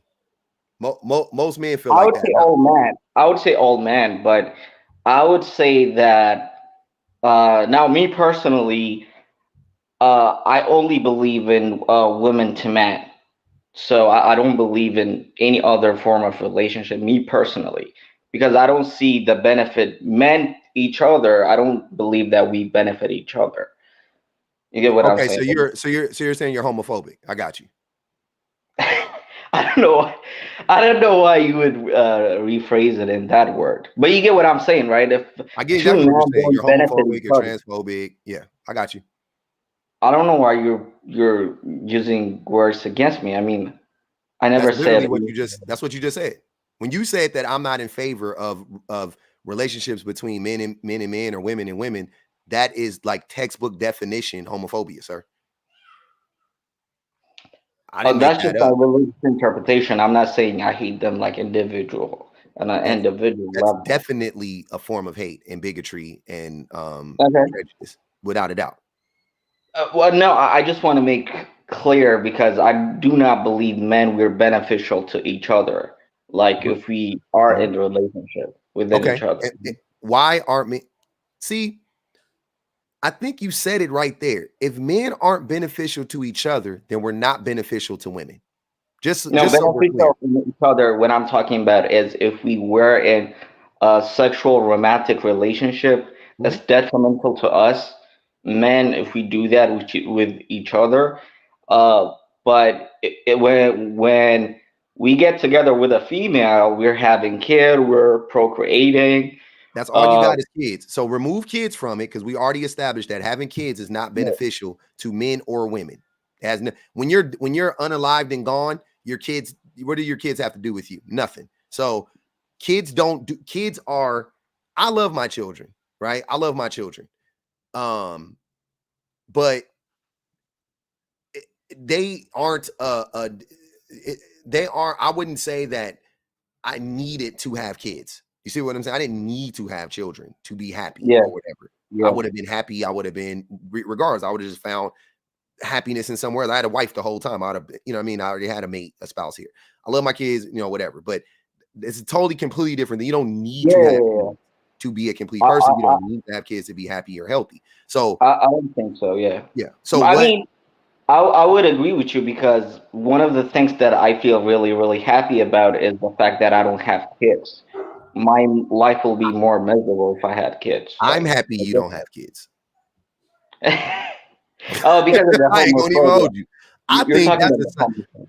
I'm ecstatic that you don't have children, by the way. So if you had kids, right? If you had children, and one of your kids say that you're bringing another man, and let's say the guy was male, isn't that like very odd? Like, what religion supports that? You know what I'm saying? I'm not religious. I know what I said is what religion supports that. The No, I'm not reason, one of the religious. reasons you were saying you're happy that I don't have children is because you said that I was homophobic or whatever, right? Mm-hmm. But it's common sense. Men, they have penis, women have a vagina.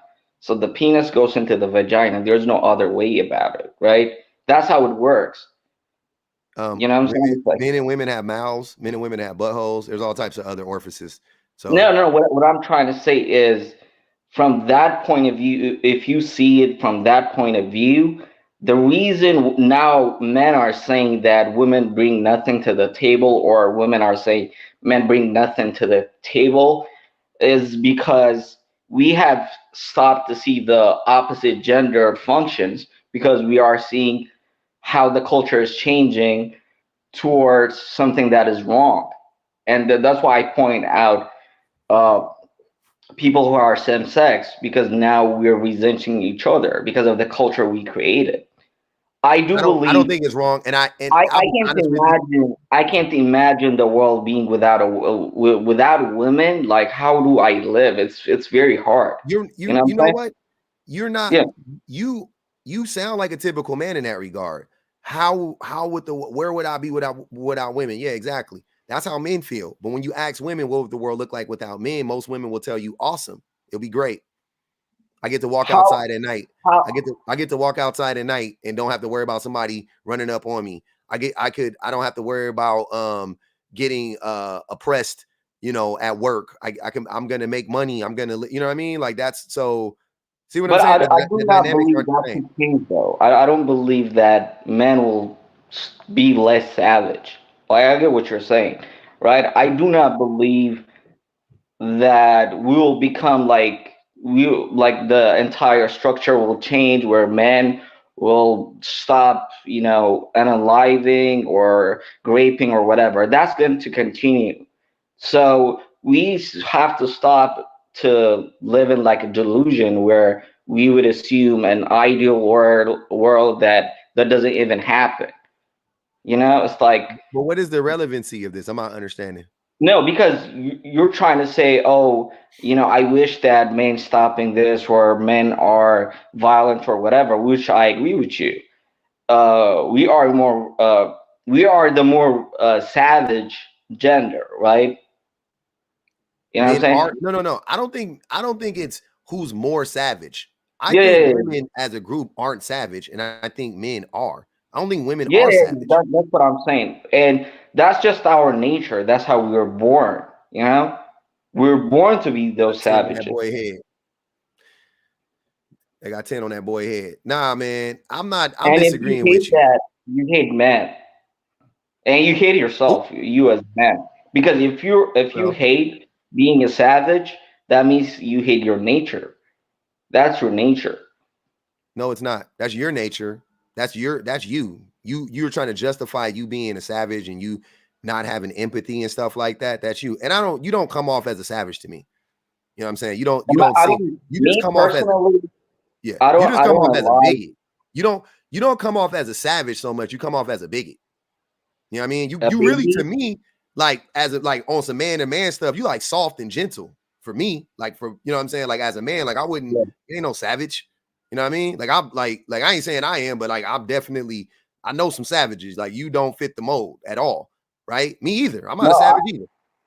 I don't alive people or intend to unalive people or hurt people. You know, Mhm. uh, be, and I don't even think I have the capacity. I'm 5'6", 165 pounds. Like, you know what I'm saying? It's like, Yeah, so how could I be that kind of person? But I do believe, 30.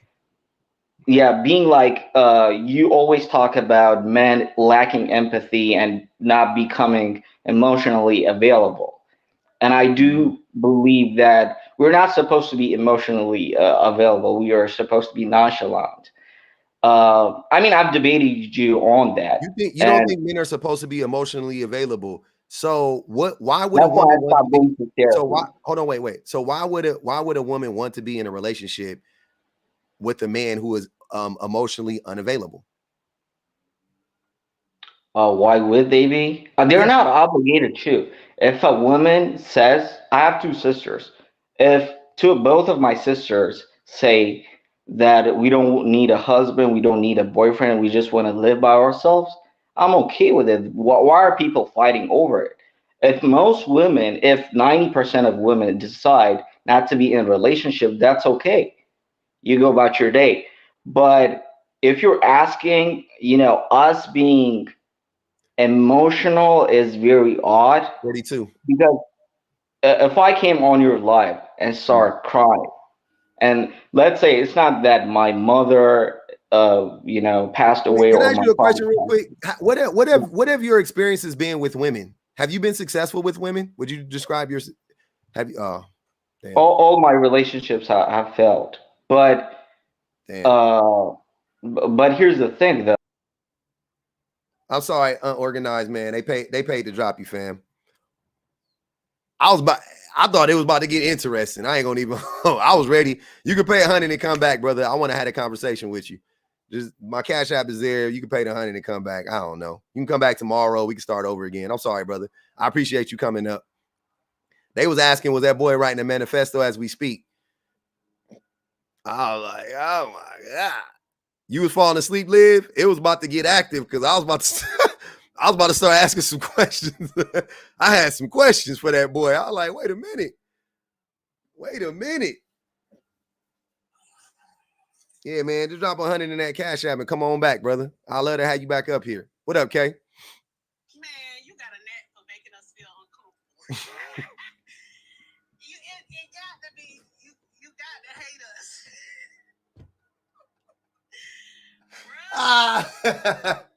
His voice give me the creeps. Like, that sound like that dude from a few weeks ago. He wasn't ready to debate. He wasn't ready to debate you last time, but this time he was ready. Oh, it was him. Yeah. Okay, yeah, it was him. I was like, what dude? No, it was him. Yeah. Sounded like I need to go check on his neighbors. Something for real, man. Damn. Oh wait, but so ain't nobody came up with no pros. I've been off and on here. Okay. Nah, I've been waiting for the pros. I'll say a pro for those. Okay, well I got a pro for those who wanted companionship, togetherness, like a team. But come on, Kay, you know that ain't. You know that ain't it. That's a pro. Nah, but no. But everybody want companionship, but you don't. If your companion is dragging you down, is that companionship? I mean, it is. It's still technically companionship, but. So a good companion. I'm saying it got to be. It got to be a reliable companion. Like if it. Like a dog. Yeah, it got to be loyal. You got to get you a companion that's loyal to the soil.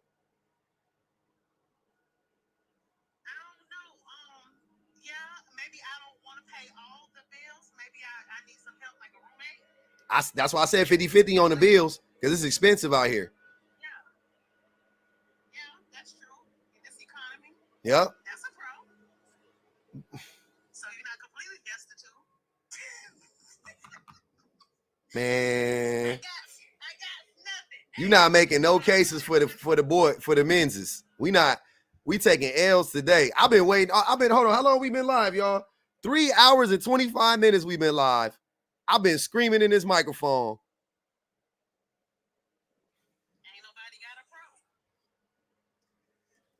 Y'all, hey man, I don't want to hear y'all complaining about this shit. I'm tired of them complaining about it, okay? They always crying to me, oh, you lying, da-da-da-da-da. Then tell us the pros, brother. Make the case. This is court. This is open court. Prove it. Prove it to us. Jesus Christ, I'm screaming. I'm like, do it. Come on, let's go. Come. Nah, they ain't calling you.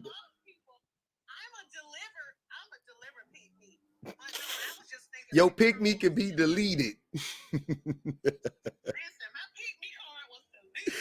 Your pick me can be deleted.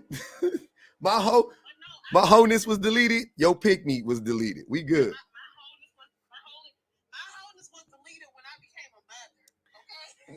You would never know it. In your work, I don't even want to go there. Y'all be women's promiscuity versus men promiscuity. It don't even be. Y'all, I caught 3 bodies this year. You want to? I slept with 5 guys this year. Like, oh, okay. I had a threesome. Like, oh, okay, cool.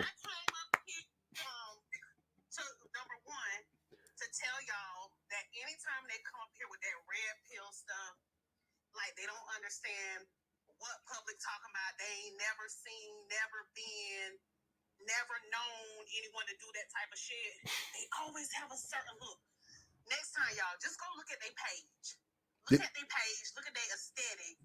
It's always giving the same thing. That's number one. The aesthetics be pathetic.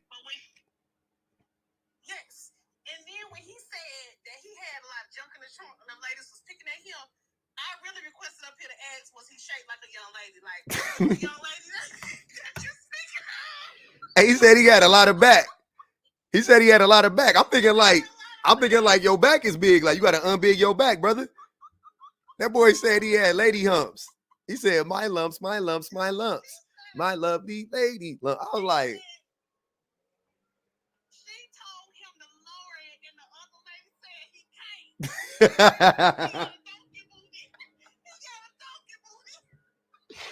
Hey, he said that was, we know what was funny is because he said that was SA. He was equating that to SA. I was like, boy, that ain't SA. What the fuck? That's sexual harassment. I was over here fucking hollering because I said, sir, that's all you got, because you know how many times that's happened to me in the fucking gym? This week? Like, as a woman, like... This week? Last week? Mind you, I walk outside, like, now I'm in Florida, but I'm doing a lot of Florida shit. But I walk outside because we got, like, a little golf cart, walking bike trail thing. They be blowing their horns, honey. I had a guy hit a U-turn, baby, when they be seeing this donkey. Okay? So you think that you been SA? Because they was picking at you? Where Phil at, man? You can't be talking like this. You can't. This crazy. Phil in the house. He started his new job today.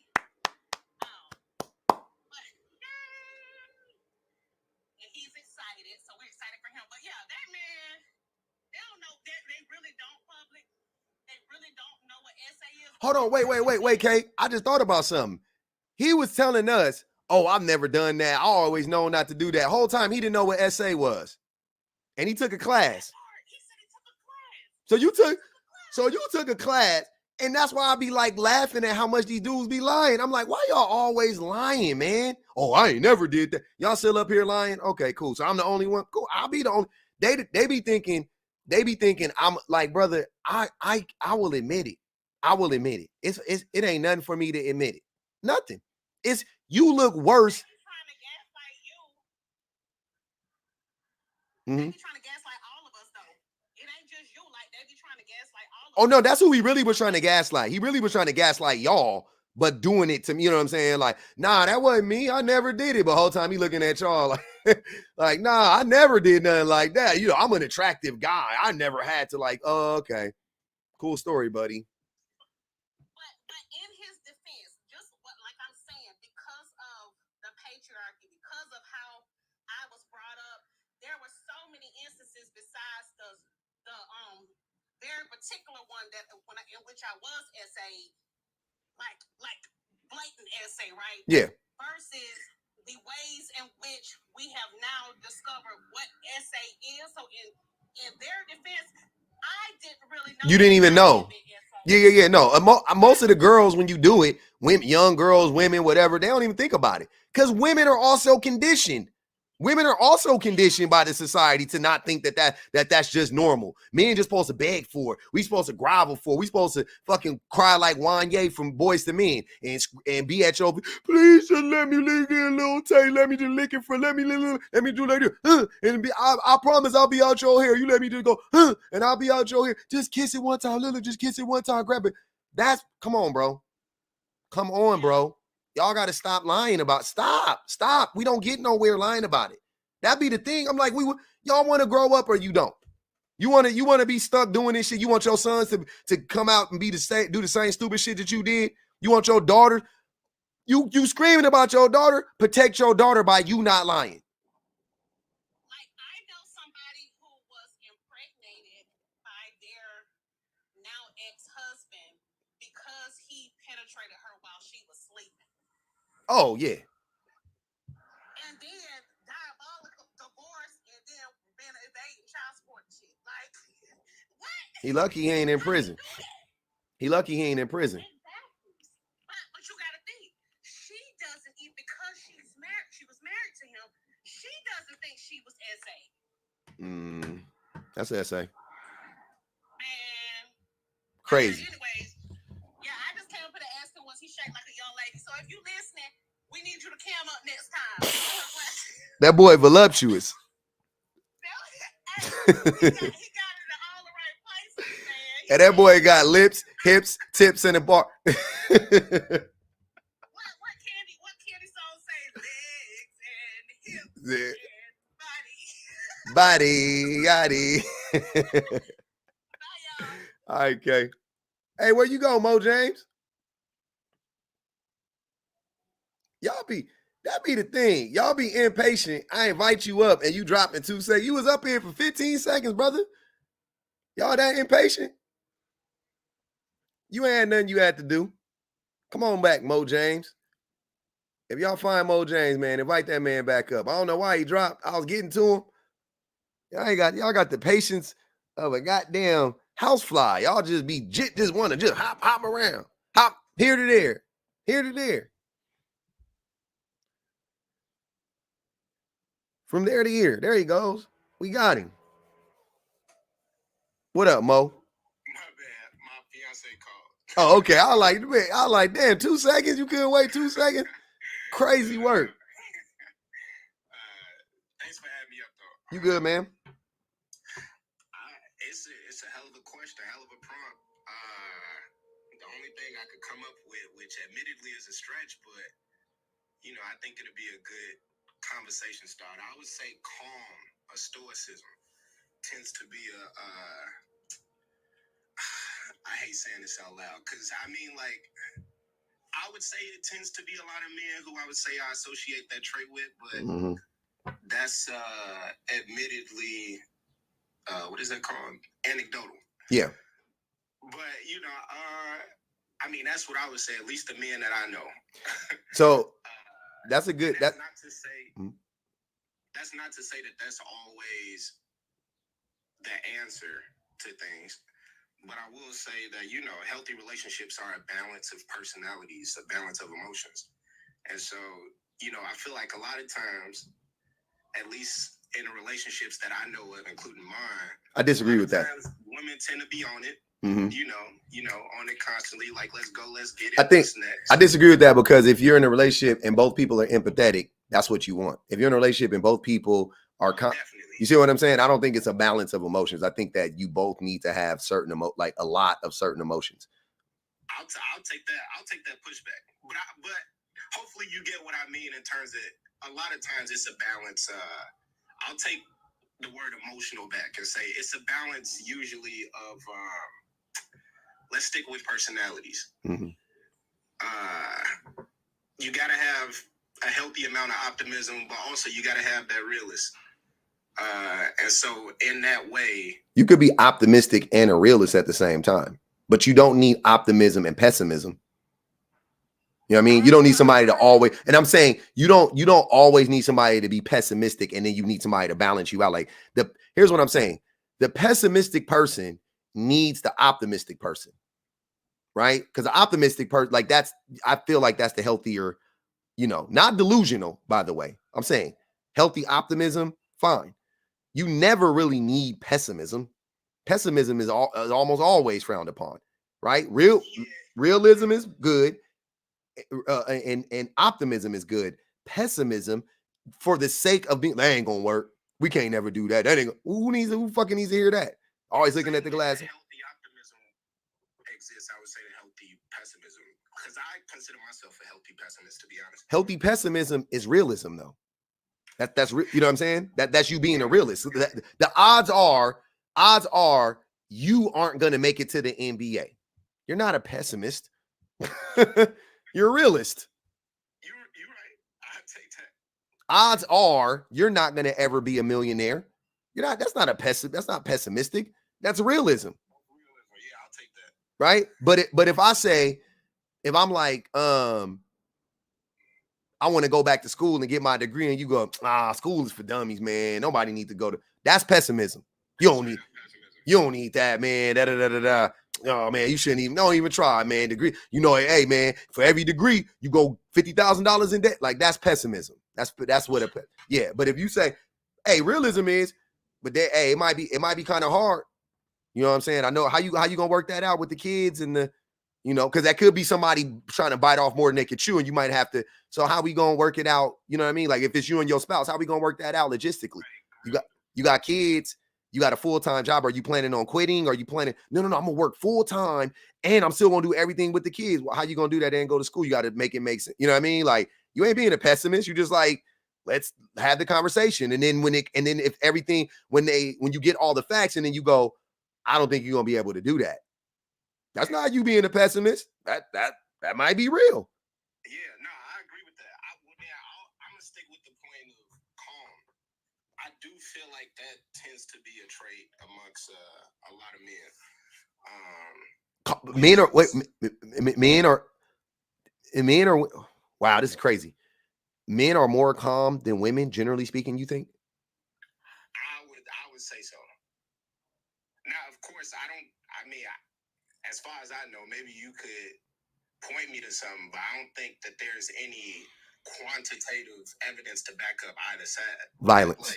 Violence. I mean, that's purely violence. Experience. Violence. What'd you say? I'm sorry? Violence. Easy. Easiest one to point to. The biggest one, the most important one. Violence. Well, I'm talking about it in the context of relationships because that's what I thought the context was at a prime. That's me assuming. Well, that's what I'm saying though. But the thing is how can you separate the two?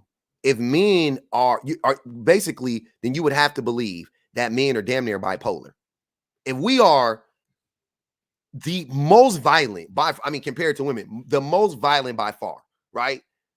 Then logically I can conclude that we are also the most irrational in everything.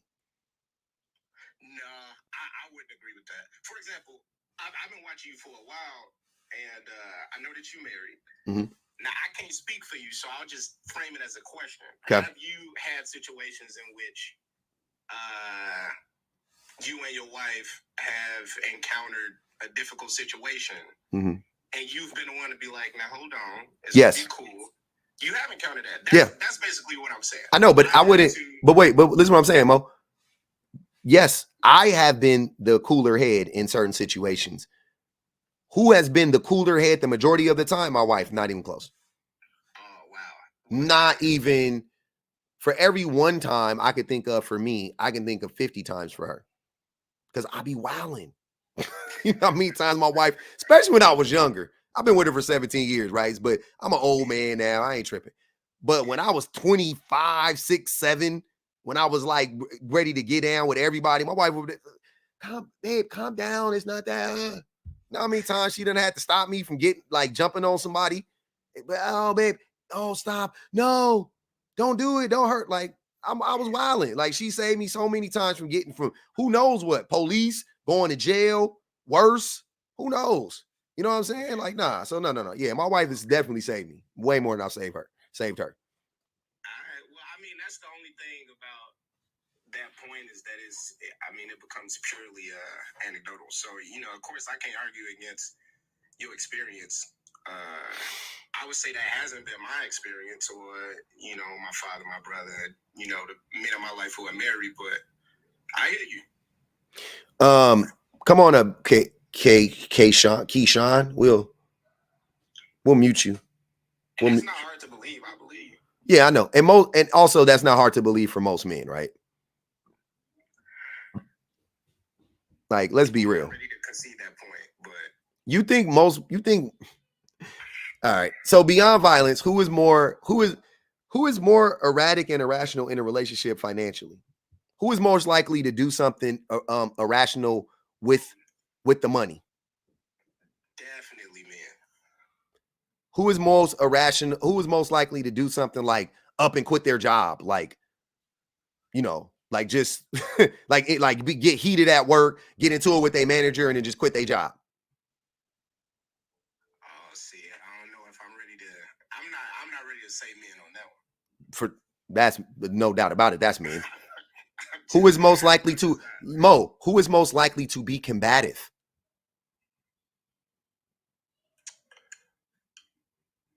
I don't know if the answer to that is men neither, to be honest. Brother, this is crazy. These are easy. These are slam dunk questions for you to answer, bro. Men are most likely to be combative at work or at home. But I was talking outside. So I'm saying, because I gave the example at work. At work, who is most likely to be combative? Men. No doubt about it. Here's the reason why I'll say that is because specifically, I know this isn't a racialized conversation, but specifically as a black man, I've had a conversation with my friends, my brother, my dad, about our experiences actually suppressing any sort of negative emotion for the sake of not being misunderstood. Yep. And what happens when you suppress a lot of negative emotions? Eventually, what ends up happening? It's not gonna come. Not all the time. I'm not saying all the time, but Mo, typically speaking, what happens when you suppress a lot of negative emotions? It can randomly blow off. Okay, and since men are known for our stoicism, our calmness, right? And we suppress a lot of negative emotions, who is most likely to act erratically? I walked into that one. I hear you, my brother. I walked into that one. I hear you. That's what I'm saying. It's men, bro. It's no matter how you slice it. Women are more calm than we are. They're more rational than we are. Because the thing about being rational is you have to be emotional to be rational. Suppressing your emotions makes you act irrationally. Feeling your emotions, allowing your emotions to flow through you and handle them, that gives you rationality, right? Now you're rational. You're irrational when you suppress it. You don't feel it. You don't know what's going on. That's how you end up being irrational. Women feel more emotions than men do. They allow themselves to feel more emotions than men do. Yeah. Hey, listen. Hey, I walked up with the open mind. I was damn near playing devil's advocate, to be honest. Hey, man. I respect it. It's all good for me. But yeah, no, I hear you. Thanks for having me up. No problem, Mo. I appreciate you, brother. All right. Yep. We got somewhere. We got one. Miss Williams, what's good? We back. We back. We back. All right. I got a little. I figured out some things. I got it jerry rigged for us. I got it Jimmy rigged. All right, I'll take it. That Jimmy rig. That's how you do it. Mm-hmm. Let me. Okay. So I have 3 points now. I wanted to say the first thing I wanted to say was for that pro on the woman's 50-50. That's not, in my opinion, that's not a pro, because even if women, question mark. That's why I put a question mark behind it. I was like 50-50 on a bill, like maybe, I don't know. Well, let me explain it for the men in the back. That's not a pro for women, because women would still have to go to work, deal with all which it blows my marbles when dudes say, I'm slaying dragons, I'm fighting demons. Boy, you going to work dealing with the same people I got to deal with. You ain't doing nothing extraordinary. You ain't.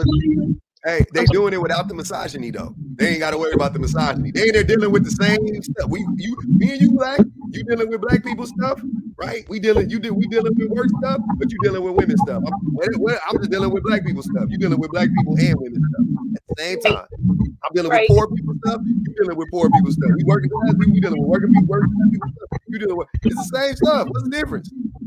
What's the difference? So I love when they say that I'm out here fighting demons and slaying dragons. But anywho, a woman still has to go to work, deal with all the BS that comes with work and capitalism and all that, and then still come home to a house y'all share and still expected to do the majority of the housework. If I'm a single childless, child-free woman, however it is said, even though I pay 100% of my bills, I get to spend my money, my extra money, on what I want when I want. I get to lay down. I get to come and go as I please. I ain't got to be worried about making sure no dude's stanky laundry done. Like, it's a greater luxury as a woman than to be attached to any man and only saving half your money. Mm-hmm. That's my opinion. The second point on the unorganized man, buddy. Look, I need to get out of this habit, but was he not, like, what? Maybe you could answer this as a man for me.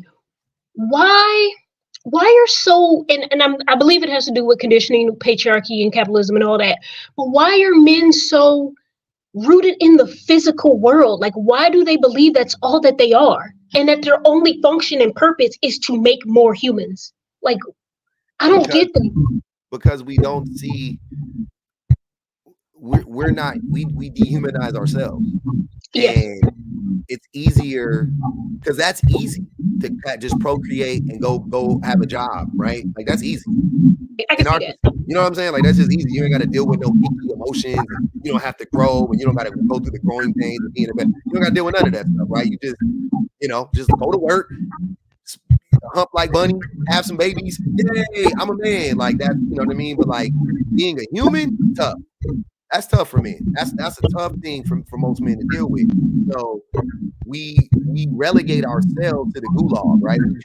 We go just work and do whatever and just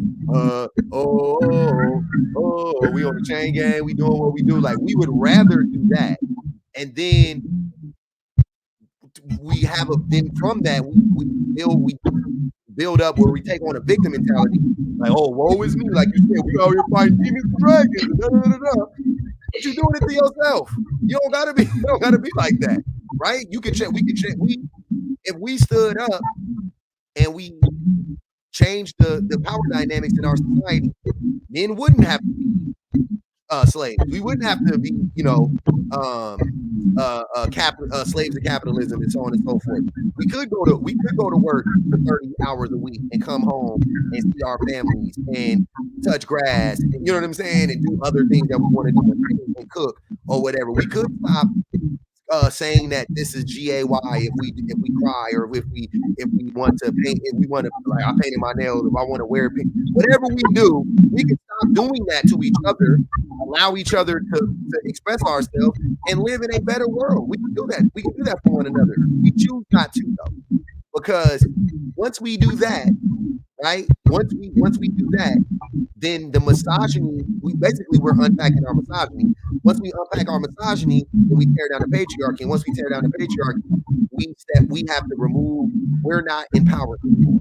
So it's a slippery slope for me. We just don't want to go down that slope. We don't want to go down that hill. Once we start doing that, it's all right, cool. Now we got to see everybody. We got to do people respect. We got to. Next thing you know, now we like, damn, women are people. Damn, she's an equal. Oh wow, damn, my kids are actual human beings, and I don't gotta live vicariously through them. I gotta treat them like human beings. Oh wow, scary. So essentially, the fear of the unknown, because they've been conditioned for so long that they can't perceive the other side of me. Actually, if I was a man, seeing myself as a human, and therefore being able to see others as a human. I can't conceptualize what that is, because I've been conditioned for so long to dehumanize myself, therefore dehumanize others. And the way that they trick them into dehumanizing themselves, or me if I was a man, would be because I'm going to get this one ultimate thing, which I still don't even understand that completely. When they say, oh, like, I get it. I get it on a basic human level, if that makes sense, but all they chasing is cootie cat. Like, there's more to life, but again, I am in a woman vessel, so blah, blah. But thank you for explaining that. The third and final point I want to make was about when Kay said companionship. Absolutely. A little bit about me real fast. I'm 32. I almost said 31. And I don't date. I don't want to date, but I definitely want a companion. And I would want a male companion. But I agree that because I am capable, I know that I am capable of viewing myself as human, therefore others as human. I know there are men capable of it, but not the majority of men are capable of that. That I do know. So, like, but any of the men that ever came up here, they never once said companionship, because I guess that goes back to the point of they dehumanize themselves and don't see others as human as well, which is unfortunate and sad. It is. Ms. Williams, I'm going to drop you down, though. There says a bunch of feedback when I talk to you. I don't know what's going on, but I can't talk. When I talk to you, there's a bunch of feedback, so I'm going to drop you down. If it's like we got to reconnect or something, but I appreciate it. Thanks for coming up. All right, see ya. All right. Hey. Bang Cash App one time. Y'all know what it is, man. 161,000 likes. Y'all don't be really entertained for real, huh? Y'all don't like it here? What is it? The braids? Y'all don't like it here? We can't get 200,000. We can't bang out some of these gift goals for you, boy. That's crazy. Hey, it is what it is. I still love y'all. I still love y'all. I'm extorting. I'm asking for some taps. I'm asking for some taps.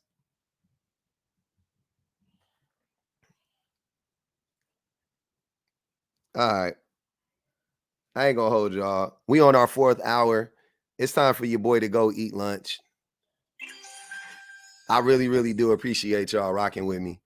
I had fun. I will be doing a decompression live right after. Ooh.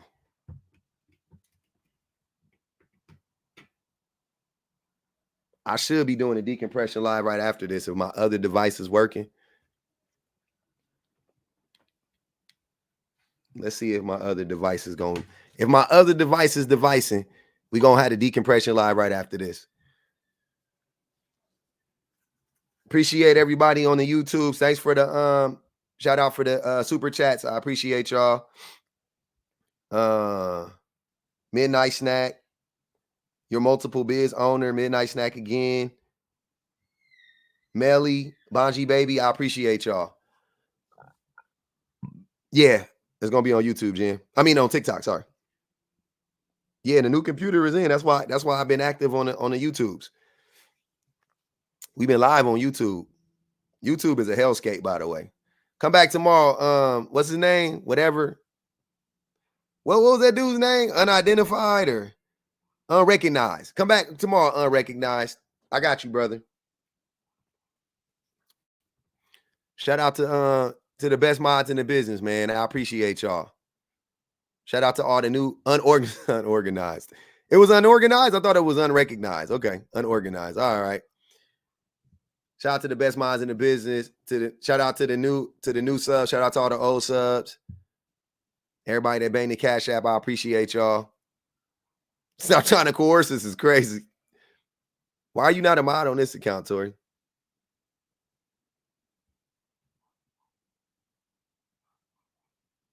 You modded up. That's a different account, Tori? That looked like your main account to me.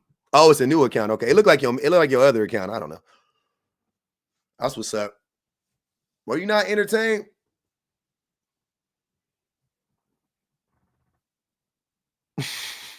Yes, Diddy. I appreciate it. 368 is good. We almost at 200,000. I feel uncomfortable ending the live after 4 hours of labor, not getting to 200,000 likes with 500 people in the room. That's crazy. I'm like, damn, I feel like 200,000 is light. For 500 people, that's just me, though. All right, my device is back. Yeah. So we will be having a decompression live after. Hopefully my mods is around. And I really do. I appreciate y'all, man. Today was fun. So in a nutshell, what have we learned? Come back to the decompression live. Let's talk about what we learned in the decompression live. That's what I want to do. That's what we're going to talk about. We're going to talk about what did we learn from today? Did our questions get answered? Are we satisfied with the answers that we got? Are we satisfied with the answers we got? 862. She said, huh? Huh, here, take that. Appreciate you. Okay. What was the cons? Well, there go the cons right there. Go some of the cons. But yeah. You mean the pros? What are the pros? I'm gonna do this in reverse for women. I've done this in reverse for women, but I'm gonna do this in reverse for women. We know the pros. What are the cons? That's what we're gonna do. I'm gonna run that live. Hey, so I got some. I told y'all this is what I'm gonna do. So I forgot to tell y'all this earlier. This is what I'm gonna do. I'm gonna once a week. I told y'all I'm gonna run a live, not a member, like a live from y'all, whatever live. I'm gonna get them. You know what I'm saying? I'm gonna have a cutoff date, whatever. Take the prompt ideas or whatever, and then I'll run the live. I'll run one of your lives that way. You send it in Cash App. Is I don't know. Do $1 a Cash App. It's all good. It ain't got to be much, just because it's. And I know people going whatever, but that is a lot of labor for me because I have to go and read And then, you know what I'm saying? It is labor. It's a lot. It takes away from other stuff that I need to do. I literally, it's a lot of time, believe it or not. And people send me prompts all the time and they want me to run their prompts and I can't, and I be wanting to run them and I don't get back to them. Yeah, do 5. All right, we'll do 5. So, yeah. And then every week I'll pick a prompt and I'll run it. And then, that'll be that. Also, I'll do, if you want me to run your prompt, like guaranteed, give me $50. I'll run your prompt guaranteed. You know what I'm saying? We'll run it. We'll set it up. You give me 100, we'll run it, and you can come up here for the whole live. You can stay up for the whole live. You can talk your shit and fight and argue with the men's and argue with the women or whatever you want to do, right? So I'm gonna do that. No, not 20. You just sending me an idea for a prompt. You just sending me an idea for a prompt. That's all I'm saying. It ain't like I'm gonna pick the prompt. You know what I mean? Like you send me the idea. I'm gonna read through you know what I'm saying? I stopped reading people's shit, to be honest with you, but I get freaking 5 to 10 a week, and that's not even me asking for it. You know what I'm saying? So I'm gonna ask for it. I'll be interested. Give me the prompt. I'll look at it. I'll sift through it, and then I'll pick one every week, and then we'll run the prompt. I'll pick a day, Wednesday or two, whatever fucking day of the week, and we'll run it. You know what I'm saying? And bare minimum, we'll run the prompt for 2 hours minimum. If it's cracking, we'll keep it going. If it ain't, we gonna end it. But 2 hour minimum. That's how we'll do it. Yeah. Cause that shit is, I told you I can't even answer my message. I got too many inboxes and DMs. And I do appreciate people because I do feel like people been listening because y'all haven't been hitting me up as much. And I appreciate that. But yeah, I still got hundreds of DMs that I ain't even read that I have no plans on reading. Yeah. And I'm gonna I'll send it so all y'all gotta do, I'll do it on YouTube and I'll do it on TikTok. I'll put it on my link tree, and it'll be in the form of a Google Doc. I'll create a Google Doc for you guys because you can't send it in the Cash App. It won't fit. You know what I'm saying? Some of y'all, you might need to explain the prompt more or whatever you want to do. So we'll do it in a Google Doc. You send it to me, send me the Cash App, tell me your name, whatever, and I'll know, and then whatever. We'll be good. So I'll start that up. Give me like a day or two to get it together. It should be up in a minute. But like I said, whatever's coming after this, subscribe to the YouTube page, by the way. YouTube's is popping. I got the decompression live coming up right now. I appreciate y'all. We hit 200,000 likes. Love y'all on the YouTubes. Appreciate y'all rocking out with me today.